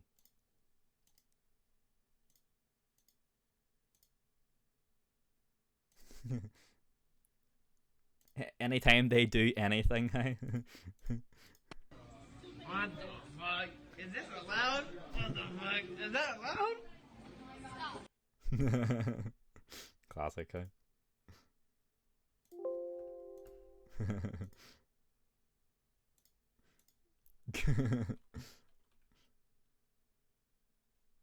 Yeah, music back on now. The windows on the top floor are top hinged casements. What's obviously, if anything about the door, we would have seen it, but it was foggy. It was, remember, it was foggy.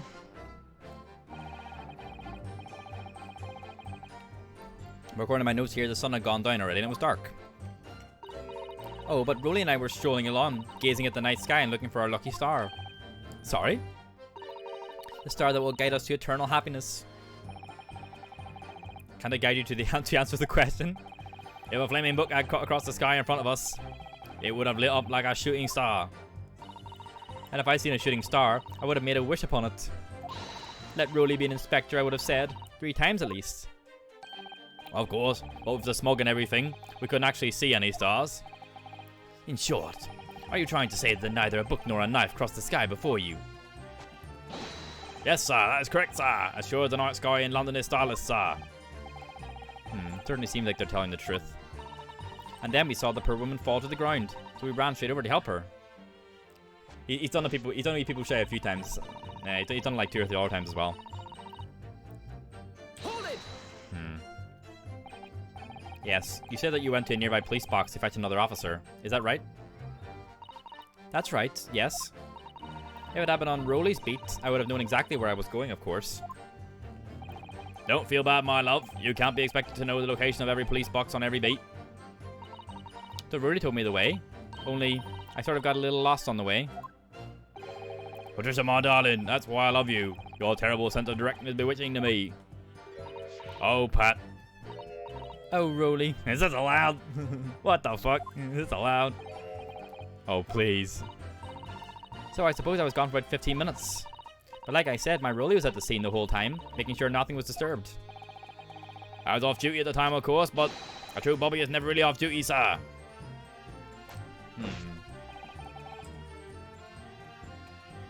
Hold it! Nothing to report. That's correct, sir. I had my eyes wide open the entire time. Never looked away for a second. I bet you were asleep, lad. Hey. No one else approached the scene and nothing was removed from it. I can swear to that on Yard's honor, sir. Really? That seemed a little strange. Beg your pardon, sir. Strange, sir. Seemed altogether regular to me. This burnt copy of the Lion's Prey was originally in the Gardepp household. So the question remains, how did it find its way into the hand of the victim? Can you shed any light on that, seeing as you were at the scene of the crime the entire time? Aha! Could it be a different copy, sir? One that just happened to be burnt as well? Ah, yes. That happens, eh? Even if that were possible, why would the victim have been gripping a book like that in her hand? As we can see from this photographic print, she had a bag over her shoulder. Maybe she was reading it and walking, huh? Well, sir, the book was in the lady's hand from the moment we arrived at the scene. Is that so? There's something about this statement that's not sitting right with me.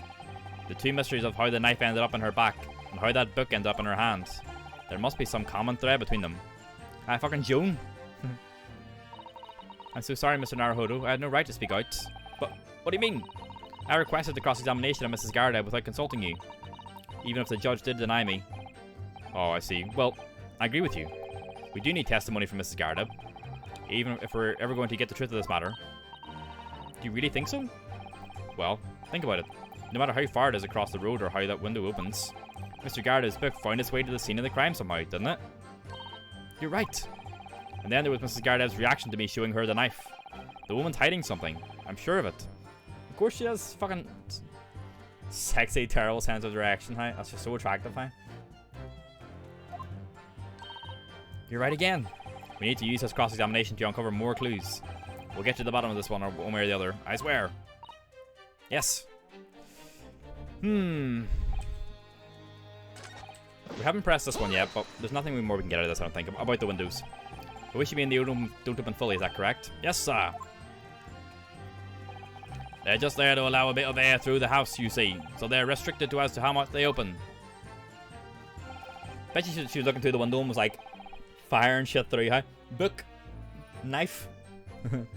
And therefore, anything thrown out of the window from inside the room will simply strike the pane and fall to the street directly below. For clarity, allow me to mark the map. Here is a location where objects would have fallen. Yes. Directly opposite the scene of the crime, on the other side of the rather wide road. Would it have been so hard for somebody to mention this top hinged casement thing before? Well, I have another question for you, Constable. And what would that be, sir? How do you even know? Why would you have any idea what sort of windows Mr. and Mrs. Gardeb's house is furnished with? Ah, well, sir, that's very simple. You see, I helped with the investigation yesterday. Excuse me. Excuse me? Do you have something to add, Mrs. Beats? Sorry? You look, well, delighted. Is there some particular reason for that?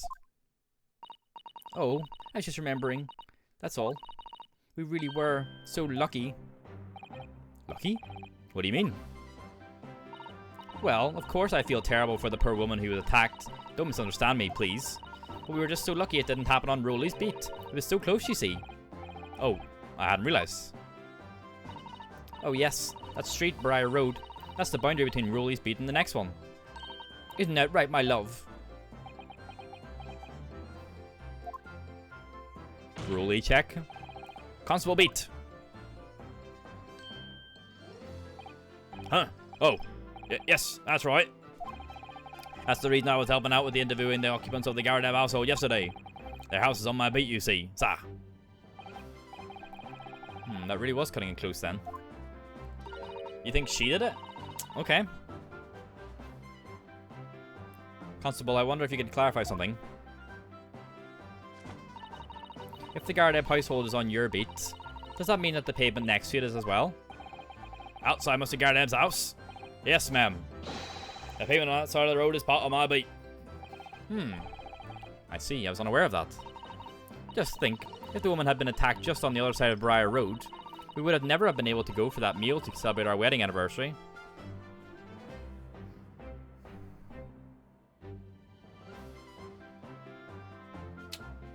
Very coincidental. But that's the life of a bobby after all.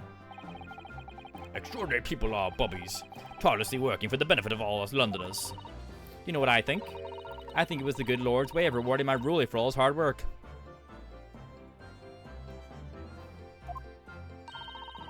Don't you think so, my darling? That must be it, Pat, my love. That must be it. I think perhaps we should make sure we have that information officially on record. Leave it to me, Mr. Naruhodo. I'll take care of it immediately. The case file has been updated. The pavement where the victim was found lies just outside Constable Beat's beat, the border of which runs down the middle of Briar Road. Interesting.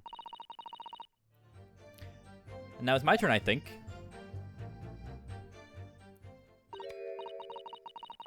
Can I ask you something? Please, Mr. Lawyer, sir? Oh no, she's going to freak out again. Oh, yes, of course. What is it? You're doubting us, aren't you? I can tell. What? I wasn't really, I mean, what's she doing? Couldn't get behind him again, started fucking puppeting him again. Please, just because I'm a woman, it doesn't make my testimony less valuable. You might just see me as the wife of a policeman, but I'm a woman of my word, I am. I really don't remember ever suggesting that I doubted you. No excuses, I don't want to hear it. My voice will be heard. My lord, you'll let me speak, won't you? Yes, Mrs. Beat, I will allow you to supplement your testimony if you so desire. Sometimes the path of least resistance is a sage one. That was a very loud mutter. I heard that. That Japanese man thinks a policeman's wife's word counts for nothing, does he? Fucking hell. Well, watch out, sir. I might let you get away with something like that, but my Rolly won't. Duly noted, Mrs. Beat. Please, I humbly ask you to continue. What could she possibly be about to say, I wonder? Yikes. I know what I saw. My eyes never let me down. My sense of direction is a little off sometimes, though.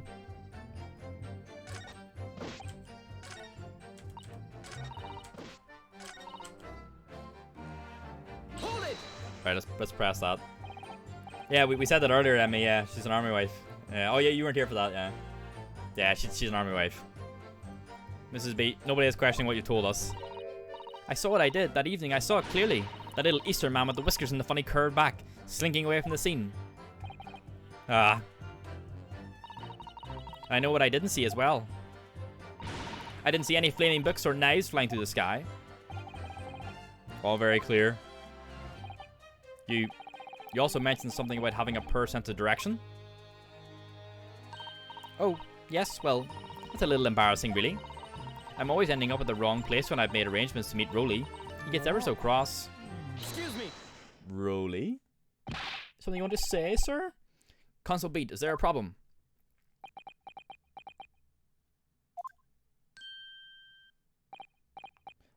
Hey, no, sir. No problem, sir. Did your wife's remark just now bring something to mind, perhaps? Oh, well, in a way, sir. Yes, sir. I was just remembering that the same thing happened that evening is all.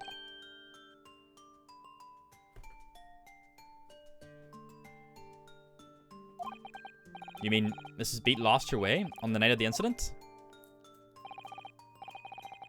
Well, you see, I sent her off to find a police box in the next beat over from mine. But she was gone a fair bit longer than what I was expecting. I thought she'd be back inside 10 minutes. Well, my darling was gone a good 15. Oh, Rolly, you're such a tease. But the reason I was so long was because of the bouquet, silly. The bouquet? Sorry, what bouquet are you talking about? Oh, it was a present for our wedding anniversary. Rolly's so romantic. He saved up for it with farthings and halfpennies he found in the gutter while doing his rounds. Dirt money. Yes, how romantic. I'd forgotten all about it until just now. Had you, my darling? Fucking Rolly's dying time. Ah! Oh, yes. Well, that was just between us. No talking about it to anyone else, darling. You have to promise. Really? Oh. What the fuck's going on with these people, huh? What was that all about? Constable Beat looked very obviously troubled during that exchange. I'm afraid I can't offer any useful insight, Mr. Naruhodo. But I'm quite sure of one thing. I have to ask Mrs. Beat about the bouquet. Mrs. Beat, this bouquet you just mentioned. I'd like you to add details about it to your testimony, please. Oh, really? Yes, I'd love to. Van Zeeks is just like, what the fuck is happening now? He hasn't said anything in ages. Problem was I dropped my bouquet and ended up losing my way for a while. What? Let's get more fucking elaborate, huh? Hold it! You mean you dropped the bouquet at the scene of the crime? Yes, that's right. Oh, I was so upset. He just gave up. He's like, fuck it, I just go. When we ran over and saw it was a woman with a knife in her back, I was so shocked, I dropped the bouquet Rolly gave me. She dropped the bouquet at the crime scene? Where's the bouquet then? Where's it? Where's the bouquet? It was in a dark spot where the streetlights weren't casting any light, so I didn't notice it first. And then you went to the police box to report it to the policeman whose beat it was on? Yes, and I came back to the scene together with the other constable, you see. That's when I spotted my bouquet again. But the funny thing was, when I went to pick it up, it was nowhere near the victim's body at all. Is that right? That's magic here, huh? That's just... In case you need reminding, Mrs. Beat, the victim is not deceased. Oh yeah, she's in a coma. I was all flustered for a moment before I heard a voice call me from the other side of the road. Your husband, presumably. That's right, silly me, I'd gone over to the wrong side of the street.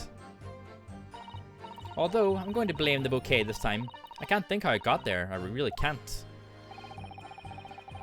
The bouquet somehow moved from one side of Briar Road to the opposite. Curious indeed. Isn't it? But the worst of it is, I forgot to pick the bouquet up again when we left the scene. That beautiful rose really bought me, with that change from the gutter he spent so long collecting. By bouquet, do you perhaps mean this, solitary rose? Oh, yes, that's it. That's the bouquet Rolly bought me for our anniversary, with all bits of change he found in the gutter. Maybe just call it a rose. Tell us, Lord Van Zieks, where did you come by the flower? According to the report by the police officer in charge of the crime scene investigation, it was found on the edge of the pavement in front of the Gardeb household.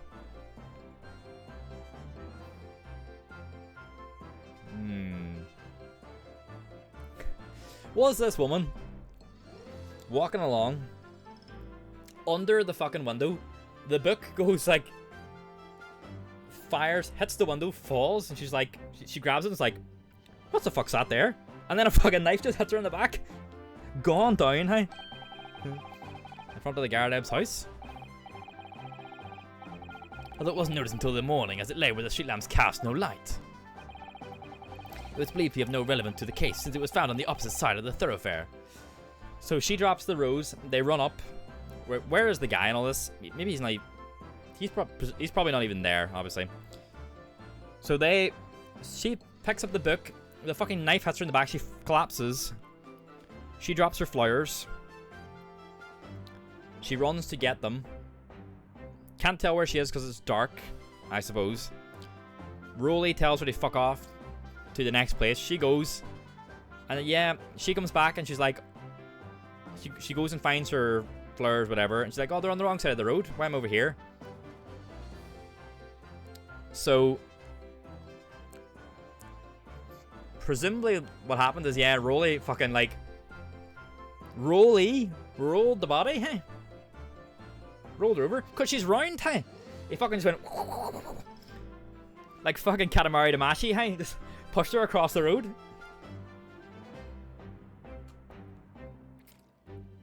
Like a fucking human dung beetle.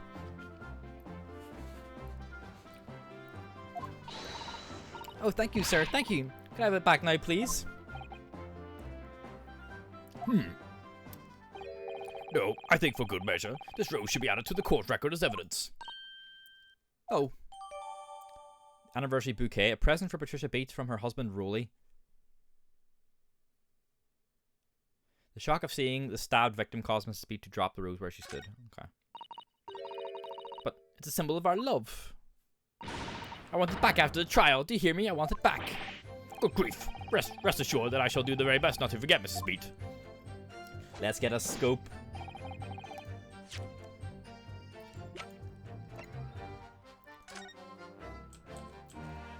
What's that there? It's very stylish paper the flower's wrapped in, isn't it? It's just an old newspaper, Mr. Naruhodo. Oh, I suppose it's because I'm not used to seeing English print. It looks so exotic to me. I see. Is something wrong? Oh, no. I was just thinking that if you wrapped a stone-baked sweet potato in English newspaper, it might look like some sort of fancy cake. Ah, so satisfying. You do love your cakes.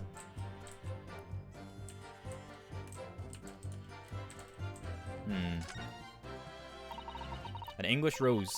Such a beautiful flower.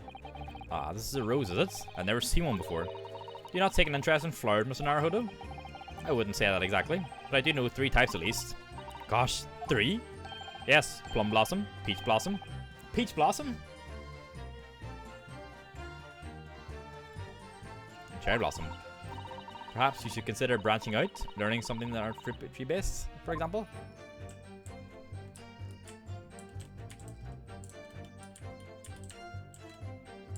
Not because all look the same. I mean, I was referencing Avatar, but yeah, sure. Why is this part flashing? An English rose. Oh, no, they're talking about the flower again. Okay. Okay. There's nothing else to look at apart from the flower and this little bit of wrapping, really.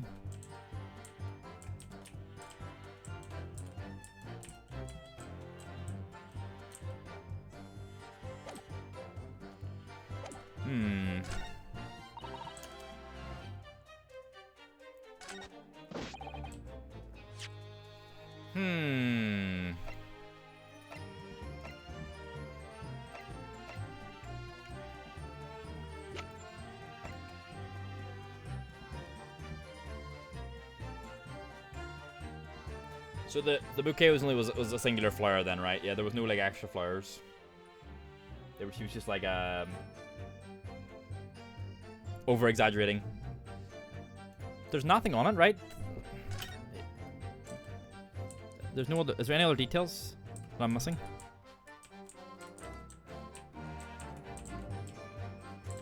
I don't think so. I think it's just a singular rose. Yeah. I thought there was maybe something about the little like tie at the bottom.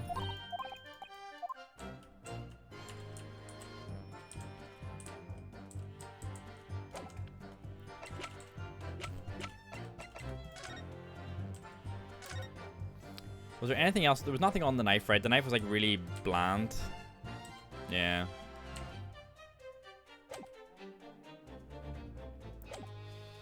I didn't take my eye off the crime scene for one moment, sir. Nothing strange to report on that front. Saw.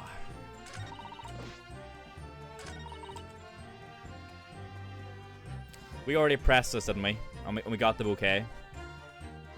I'm pretty sure we did, yeah. Hold it! Just do it. I'm just gonna run through it again quickly.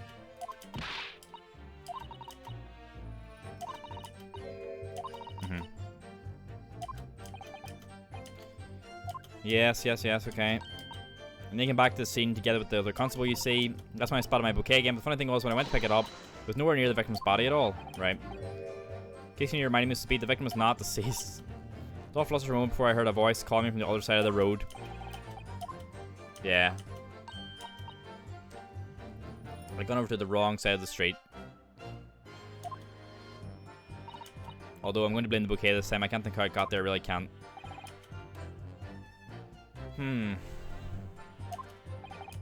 Okay. Yeah, he fucking roly-polyed the body over, I'm assuming, but like, I don't know how that would work with a knife in her back. Surely if you're rolling her, the knife's gonna like get fucking jabbed in every time you roll her.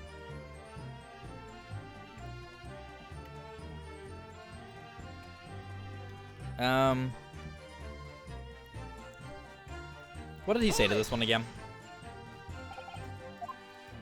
I think we already pushed him on this, yeah. Yeah, we already pushed him.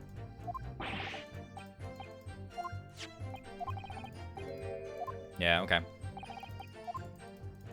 We'll just run through this. This is we've already heard this before. Ba ba ba ba ba ba ba ba ba.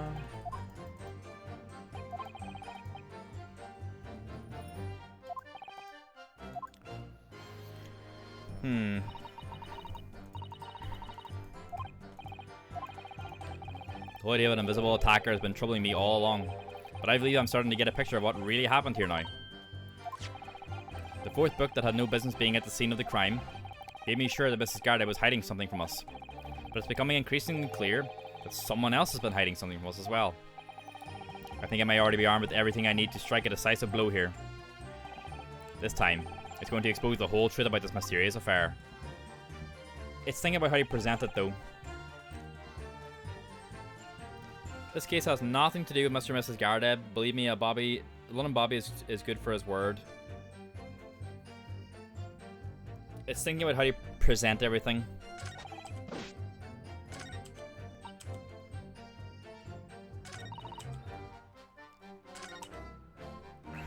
We have to be able to do something with the bouquet. Fuck. No. Oh, maybe we can press the rose against him, and that he didn't do anything, right? Because the rose moved somehow, right? Maybe we can, yeah. Nothing strange report. Maybe we can present the rose. Objection! There we go. You claim Constable Beat there was nothing to report in the 15 or so minutes regarding the scene. That cannot be. Dun dun.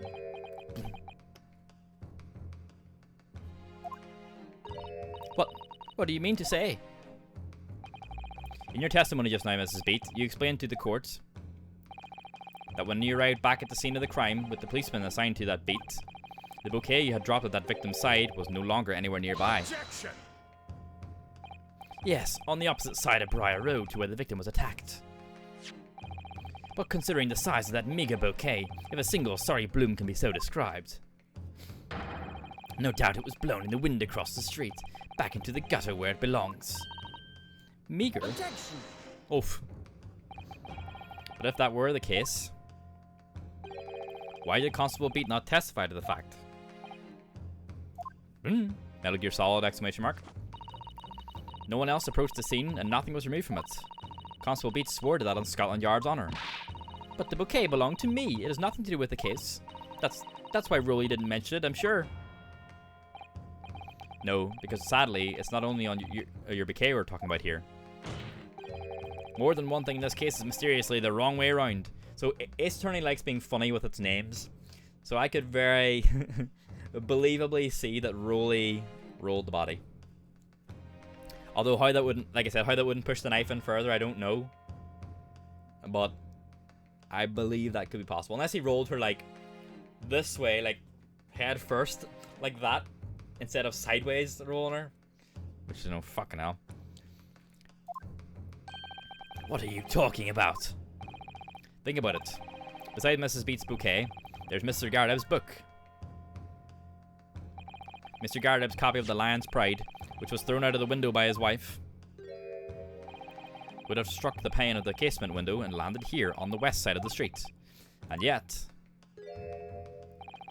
it was actually found here on the opposite side of the road, in the victim's hand. Meanwhile, according to the testimony we've heard, Mrs. Beat's bouquet should have been dropped here at the scene of the crime, on the east side of the street. But in fact, it was actually found here, on the opposite side of the road, in front of Mr. and Mr. Gardeb's house. There's no logical explanation for those things, unless somebody deliberately moved them. Spicy. What are you trying to say? Your way you're talking, it sounds like you think my Rowley's done something wrong. Don't you listen to a word that scrawny lawyer says. Butchering on about books and bouquets. Why should we care? It's nitpicking, that's what it is. Oh, good. Mrs. Gardeb's come round. You might call it nitpicking, Mrs. Gardeb. But deliberately meddling with the scene of a crime is a criminal offense. It's called, tampering, Mr. Naruhodo. But the person responsible for this tampering cannot admit to it, for a very subtle but compelling reason. Objection! Tampering? You barely heard the term before. Tell us, my learned friend. Who would possibly have had the cause to carry out such an elaborate deception? Yes, there is someone who tampered with the scene of the crime that evening. All the evidence and all the testimony points to that one particular person. Counsel, I must demand that you substantiate this conjecture. Who are you saying is responsible for tampering with the scene of the crime? Fucking Roly-Poly, the constable, hey? Take that! Obviously, there's only one person it could have been. Constable Rowley Beat, it was you. What? A policeman? A member of Scotland Yard? What nonsense, why would my Rowley do something like that? There's no one straighter than my husband. No Bobby works more tirelessly for the people of London. Mrs. Beats, you said in your testimony that your husband asked you to go to a nearby police box to fetch the officer on duty. The 15 minutes that you were absent from the scene is the only opportunity anyone had to tamper with it. You're making it up. It's all nonsense. It's all lies. What about that Japanese man with the whiskers? I bet it was him. He did it. Objection! If that was true, Constable Beat would have seen him do it. Oh. And forgive me for pointing it out, but when you dropped your bouquet, Mrs. Beat, it was after the defendant had fled the scene. Huh, well. Objection! First, you make accusations about the landlord and his wife. And now you incriminate a policeman as well. But your accusations lack one very important thing. You claim the crime scene was tampered with. But there is only one reason anyone would commit such a reckless crime: to hide something. That's right, he's right. My husband and I just happened to be there, that's all. So why would we have anything to hide? It doesn't make sense.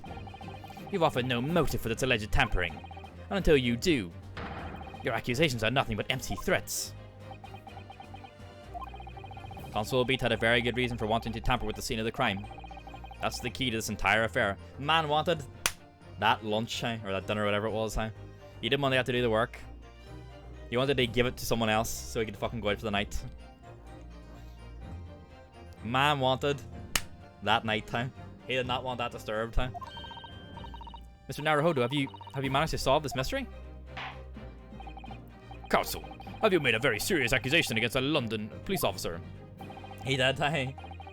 If you're mistaken, I'm sure I need not point out that your reputation as a lawyer will be irrevocably damaged. With that stark warning in mind, you will now explain to the court the motive for this alleged tampering. Yes, my lord.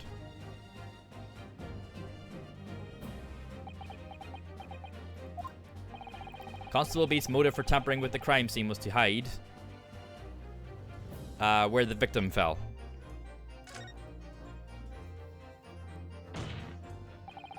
Where the victim fell to the ground. That is what this Bobby had to cover up at all costs. What? Where the victim fell? You mean where she was attacked? Yes, because if she's on one side of the road, it's him.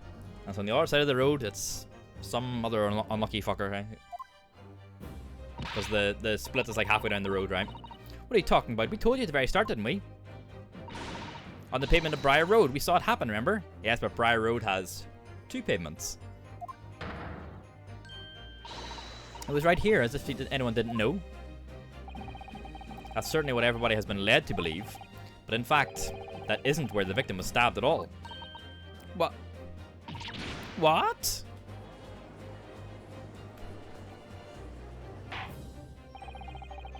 Remember, this person didn't die, so that's something at least, right? So even if Joan has accidentally thrown the fucking knife at the window, the knife has hit the window, fallen into this woman's back, the woman is still alive, so it's not it's not too bad. It's still awful, but it's not.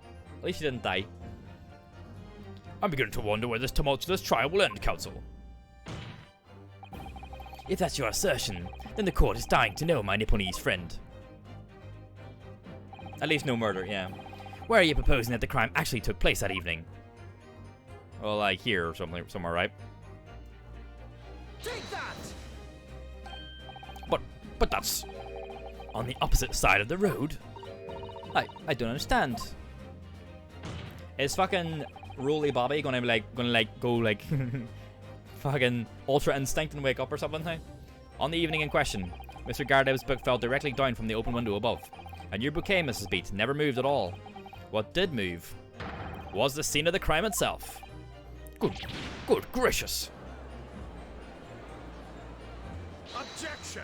I love how you can see the way the scarf is when on the two of them when they're turned around. Perhaps you haven't been listening to the ample testimony the court has heard. But these witnesses both saw the moment the attack took place. That's right, I saw it with my own eyes. It was 5 o'clock in the evening and already dark. There was the typical London fog on the ground. When you saw the incident unfold and ran to the victim's aid. That was actually on the west side of Briar Road. No, that's not true. It can't have been. Constable Beat then arranged for you to be absent for a while by sending you for help. And during the 15 minutes you were away, he transplanted the crime scene. He moved all the things shown in this print, the victim herself, the 4 books. He moved everything, in fact, to the pavement on the east side of Briar Road. So the book was there coincidentally. So all of our guys' books and the random book that had fallen, he just assumed they were all part of the same thing and he just fucking moved them all. Extraordinary. But the constable overlooked one thing. What? What did he overlook? Look at him, he's fucking waiting to go Super Saiyan, huh? The bouquet, I presume. Exactly. The prosecution told the court just a few moments ago about the discovery of the rose bouquet. Lord Van Zeek said it wasn't noticed until the morning, as it lay where the street lamps cast no light. Yes, it couldn't be seen in the dark, obviously. Which is why it was only the bouquet. that was found in its original position on the pavement on the west side of Briar Road. And that is the defence's theory about what really happened that evening. How do you respond? Constable Rolly Beat.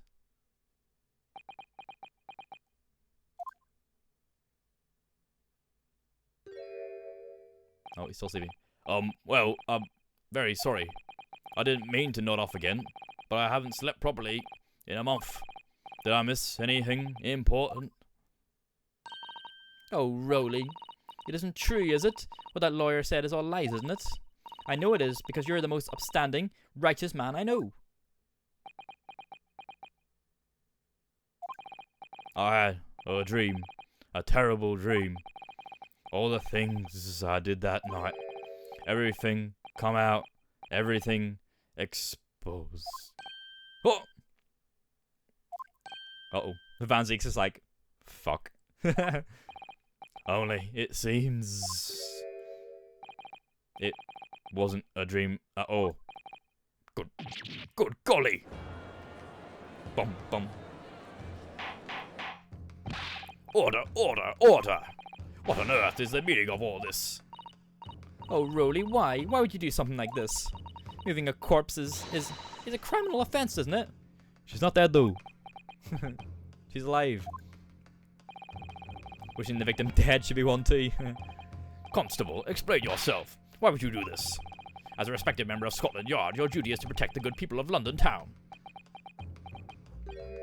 Oh, I can't say, sir. What? I really am ever so sorry about all this. For damaging the Yard's reputation. For everything.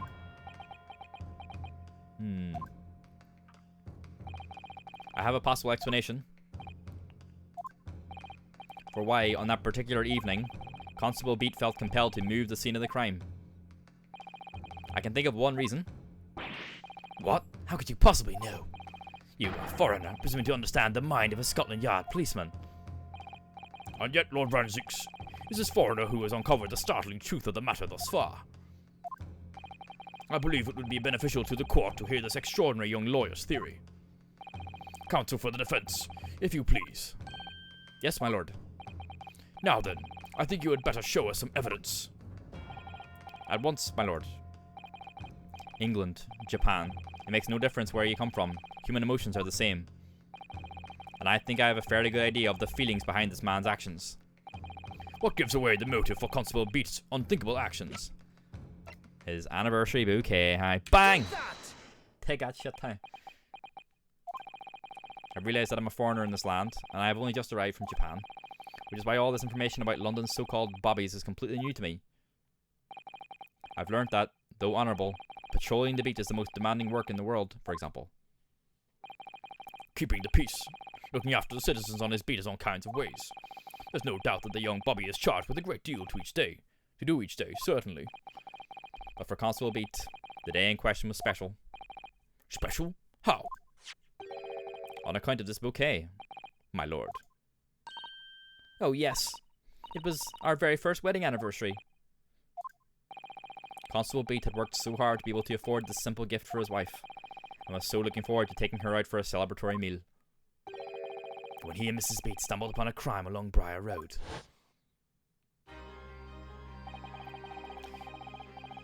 We saw that shadowy figure through the fog collapse on the pavement ahead of them. What must have gone through the man's mind? But sir, just on that one particular day I was looking forward to celebrating my wedding anniversary. Mrs. Beat puts up with a lot being married to a bobby like me. I want to show my dear wife how much I care.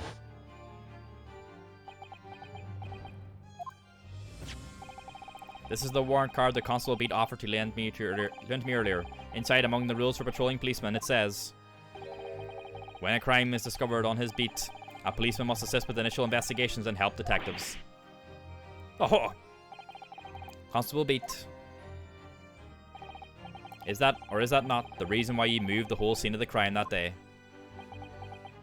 Fucked up, but also weirdly sweet. I mean, yeah, it's not about. It's like, you know, it's a nice reason, you know. Did the ends justify the means? Yeah. He didn't kill her. He didn't even fucking attack her, you know. He just moved that, but someone else had to do it.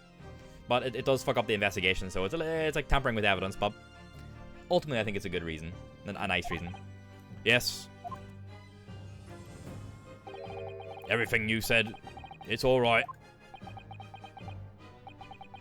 So that's it. It was all to do with the boundary of your beat. Oh. Exactly. To summarize, the incident actually occurred on Constable Beat's beat. Good gracious. Constable, do you realize the gravity of what you have done?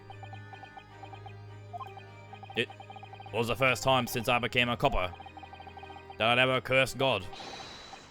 Stay close to me, Pat. The criminal could still be lurking somewhere. In the first place, the shitty regulations that drove him to it. The beat thing. You could easily get the fucking other guy to do it. Yeah. As we ran over the scene, I had every intention of doing my duty as a police officer. We've got to report this to the station as quickly as possible. But then, it dawned on me. I realized where we were, where the victim was lying, and what that meant for me. When a crime is discovered on his beat, a policeman must assist with the initial investigations and help detectives. Why here? Why did this have to happen here? And why tonight of all nights? Oh, yeah, it's bad timing, really.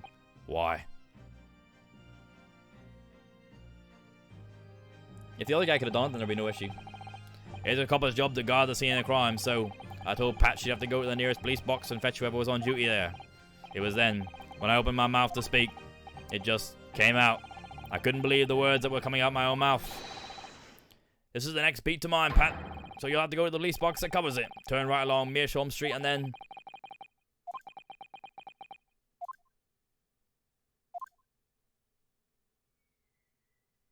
Yeah, just lied. Just to fucking get her to go. Oh, look at Susato's on. She's fucking crying.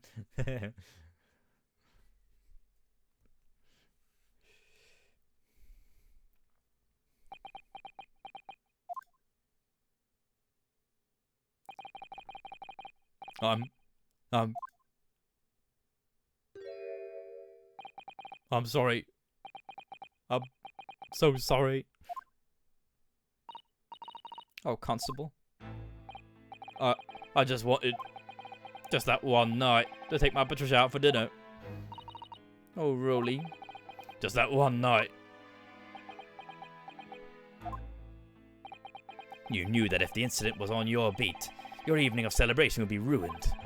And so you decided to move the entire crime scene outside your jurisdiction, just across the street, to the east pavement of Briar Road, which falls under the neighboring beat's care. You see, I thought... Well, I was sure the victim was dead, you see. I beg your pardon. Oh, of course he did. Otherwise, my Rolly would never have left the poor woman on the freezing cold pavement. Ah, well, I see you're meeting now. But God got me back from my sins, didn't he? That's why I missed the rose I bought for Pat. Oh no, Rolly, that was all my fault. I should never have dropped it in such a dark place. I'm so sorry, Rolly.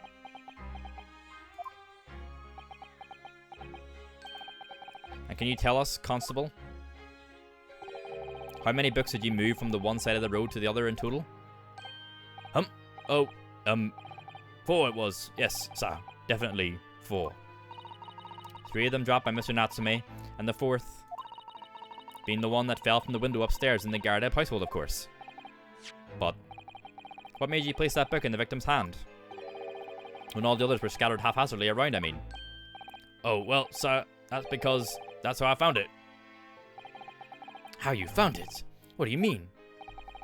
When we first ran over to the scene, the victim was already holding the book. It probably fell. She bent down to pick it up, and then the fucking knife hit her in the back. So, when I moved everything, I made sure it was still in her hand. You're sure it was this book? The Lion's Pride? That the victim was holding? Oh yes, sir. No doubt about it, sir. Interesting. The book entitled The Lion's Pride was in the victim's hand when Mrs. Beat first ran over to see what had happened. I thought it was an open and shut case at the time, you see. There were only the 2 people at the scene, and Pat and me both saw what happened. However, which way you looked at it, it had to be the fellow who ran off who done it, I thought. I couldn't see the harm, really. I didn't think moving it all over the road would make a jolt of difference. Why, I suppose this is it for me now. I've had it. Very unfortunate. Poor woman, very unfortunate. Yeah, I mean, she's in hospital, right? She's not dead. It was just, I think it was just it was like wrong place, wrong time, basically. My lord. Yes, Lord Van Zinks. I believe that concludes the cross-examination of the witnesses. Constable, you may withdraw. Yes, sir. Mr. Prosecutor, sir, what will become of my Rolly? What will happen to him? For now, you are free to go home. The police will contact you in due course. Please, don't punish my husband. This was all my fault. It's because I'm always moaning at him for coming home late. Leave it now, Pat. Let's go home. I'm tired. All right then, my love. One last thing, Constable. Sir! Let this be a lesson to you. In a criminal investigation, every detail matters, however insignificant it may seem to you. Yes, sir. Carve that lesson in your mind. You can finally sleep, true? And never again make the mistake of tampering with the scene of a crime. Never again, sir? You mean to say... Leave, now. This trial is not yet over. Sir! There you go, the beat sound. He devs rolled her. Well, quite a startling revelation, I must say. Whoever thought of a third party transplanting the entire seed of a crime like that? Indeed, my lord. Nevertheless, there are some immutable facts here. Principally, that the accused, Mr. Soseki Natsume, is the only person who could have possibly have committed this crime. Objection! Not true. No, I disagree. Now that we know the true scene of the incident, there is someone else. Another person who could be responsible for the knife in the victim's back. Fucking Joan, huh? Forgive me for being presumptuous, but I believe the prosecution is probably well aware of this possibility already. Lord Van Zinks, is this true? Very well. Name the person if you will, and if further investigation is warranted. The prosecution has no objection to the trial continuing. You will name this other person who could have perpetrated the crime. Fucking Joan, huh? Take that! The defense would once again like to request the cross-examination of a new witness, my lord. What's again? My assistant made the same request earlier, in order to finally reveal the truth about this case. It's imperative that we cross-examine juror number 4, Mrs. Joan Gardeb. Me? Oh, dearie me. Objection!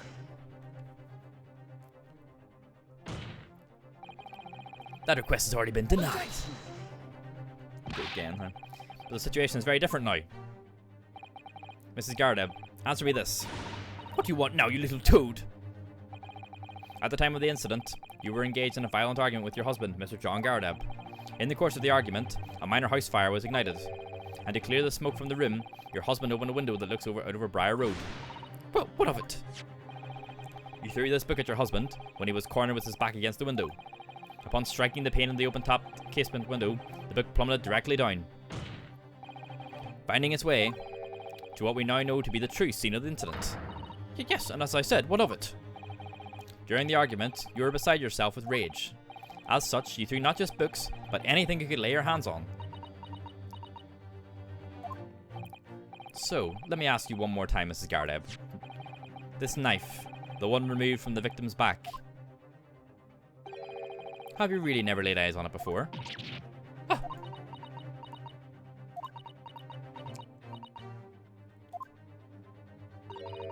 I don't recall it. Seriously? Am I supposed to remember everything I picked up and threw at my husband? And anyway, the man over there and all that regalia said members of the jury needn't testify, didn't he? Conveniently, yes. Objection! No, I have no recollection of saying that at all. Juror number 4. Oh, fuck it! Yes! And he comes, hey. He did this last time too. He just wants the truth, hey. Oh, make no mistake. Your jurors are not special in any way. You are not immune to the judicial process. If you know something about this knife, madam, let the truth come out. But that's just a common or garden knife. It could have been come from anywhere. We have several like that at home. If one went missing, how would you expect me to know? What's that? Are you joking? What are you saying? Please, Mrs. Garradeb. Fucking Gotti. Listen to me. I refuse to believe all this nonsense. I couldn't bear the thought that I'd injured someone.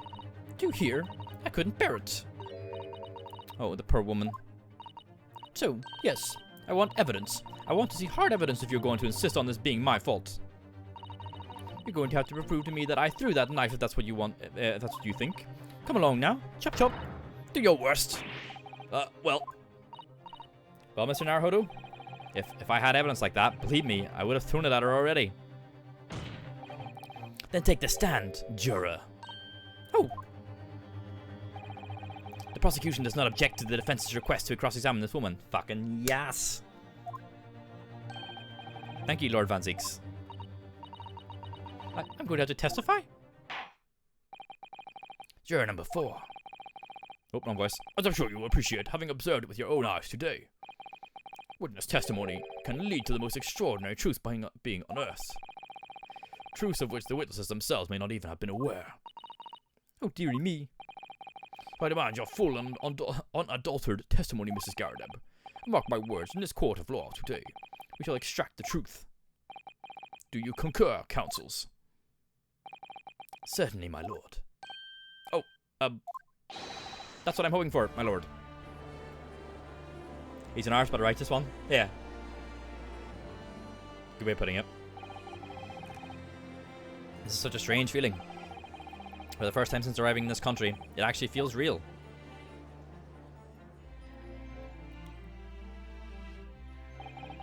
I'm here, in the Old Bailey, and I'm a lawyer.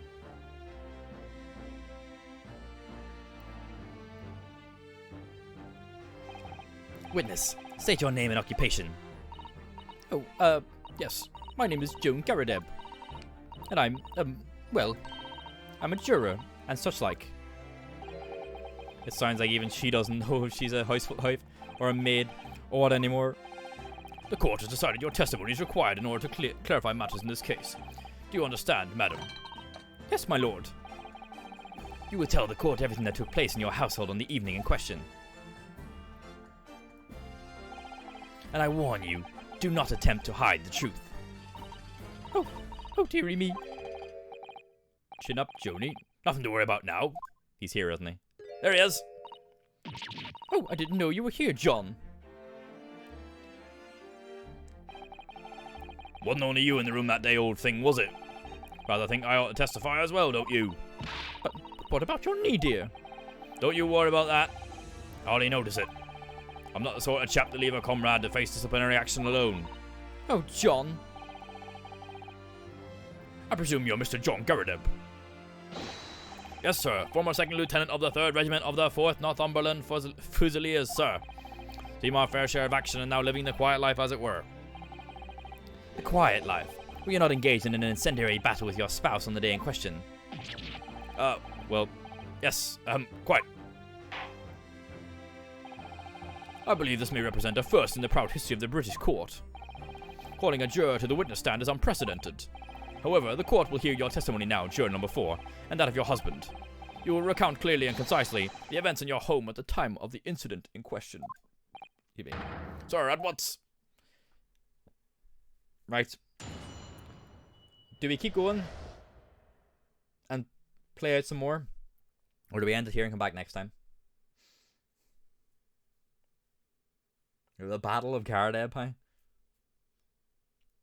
They actually existed? He's part of it, huh?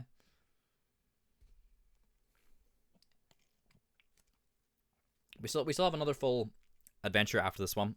So it's not as if we do like I don't want to keep it going too late for everyone, you know. So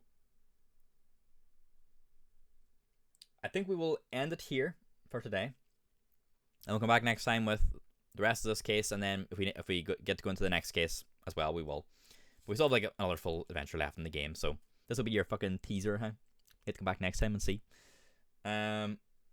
So I think that's what we'll do. I think we'll leave it there for today. Just gonna be like next time, huh? Yeah. Yes. Wicked, hey. Hell yeah, Feral, that's a good emote there, hey. So thanks for watching, everyone. I hope you have a enjoyable rest of your Monday. And yes, we'll find out what happens next time. We'll almost definitely finish this case next time, I imagine. So yes, thank you all very much. And have a lovely night. See you later.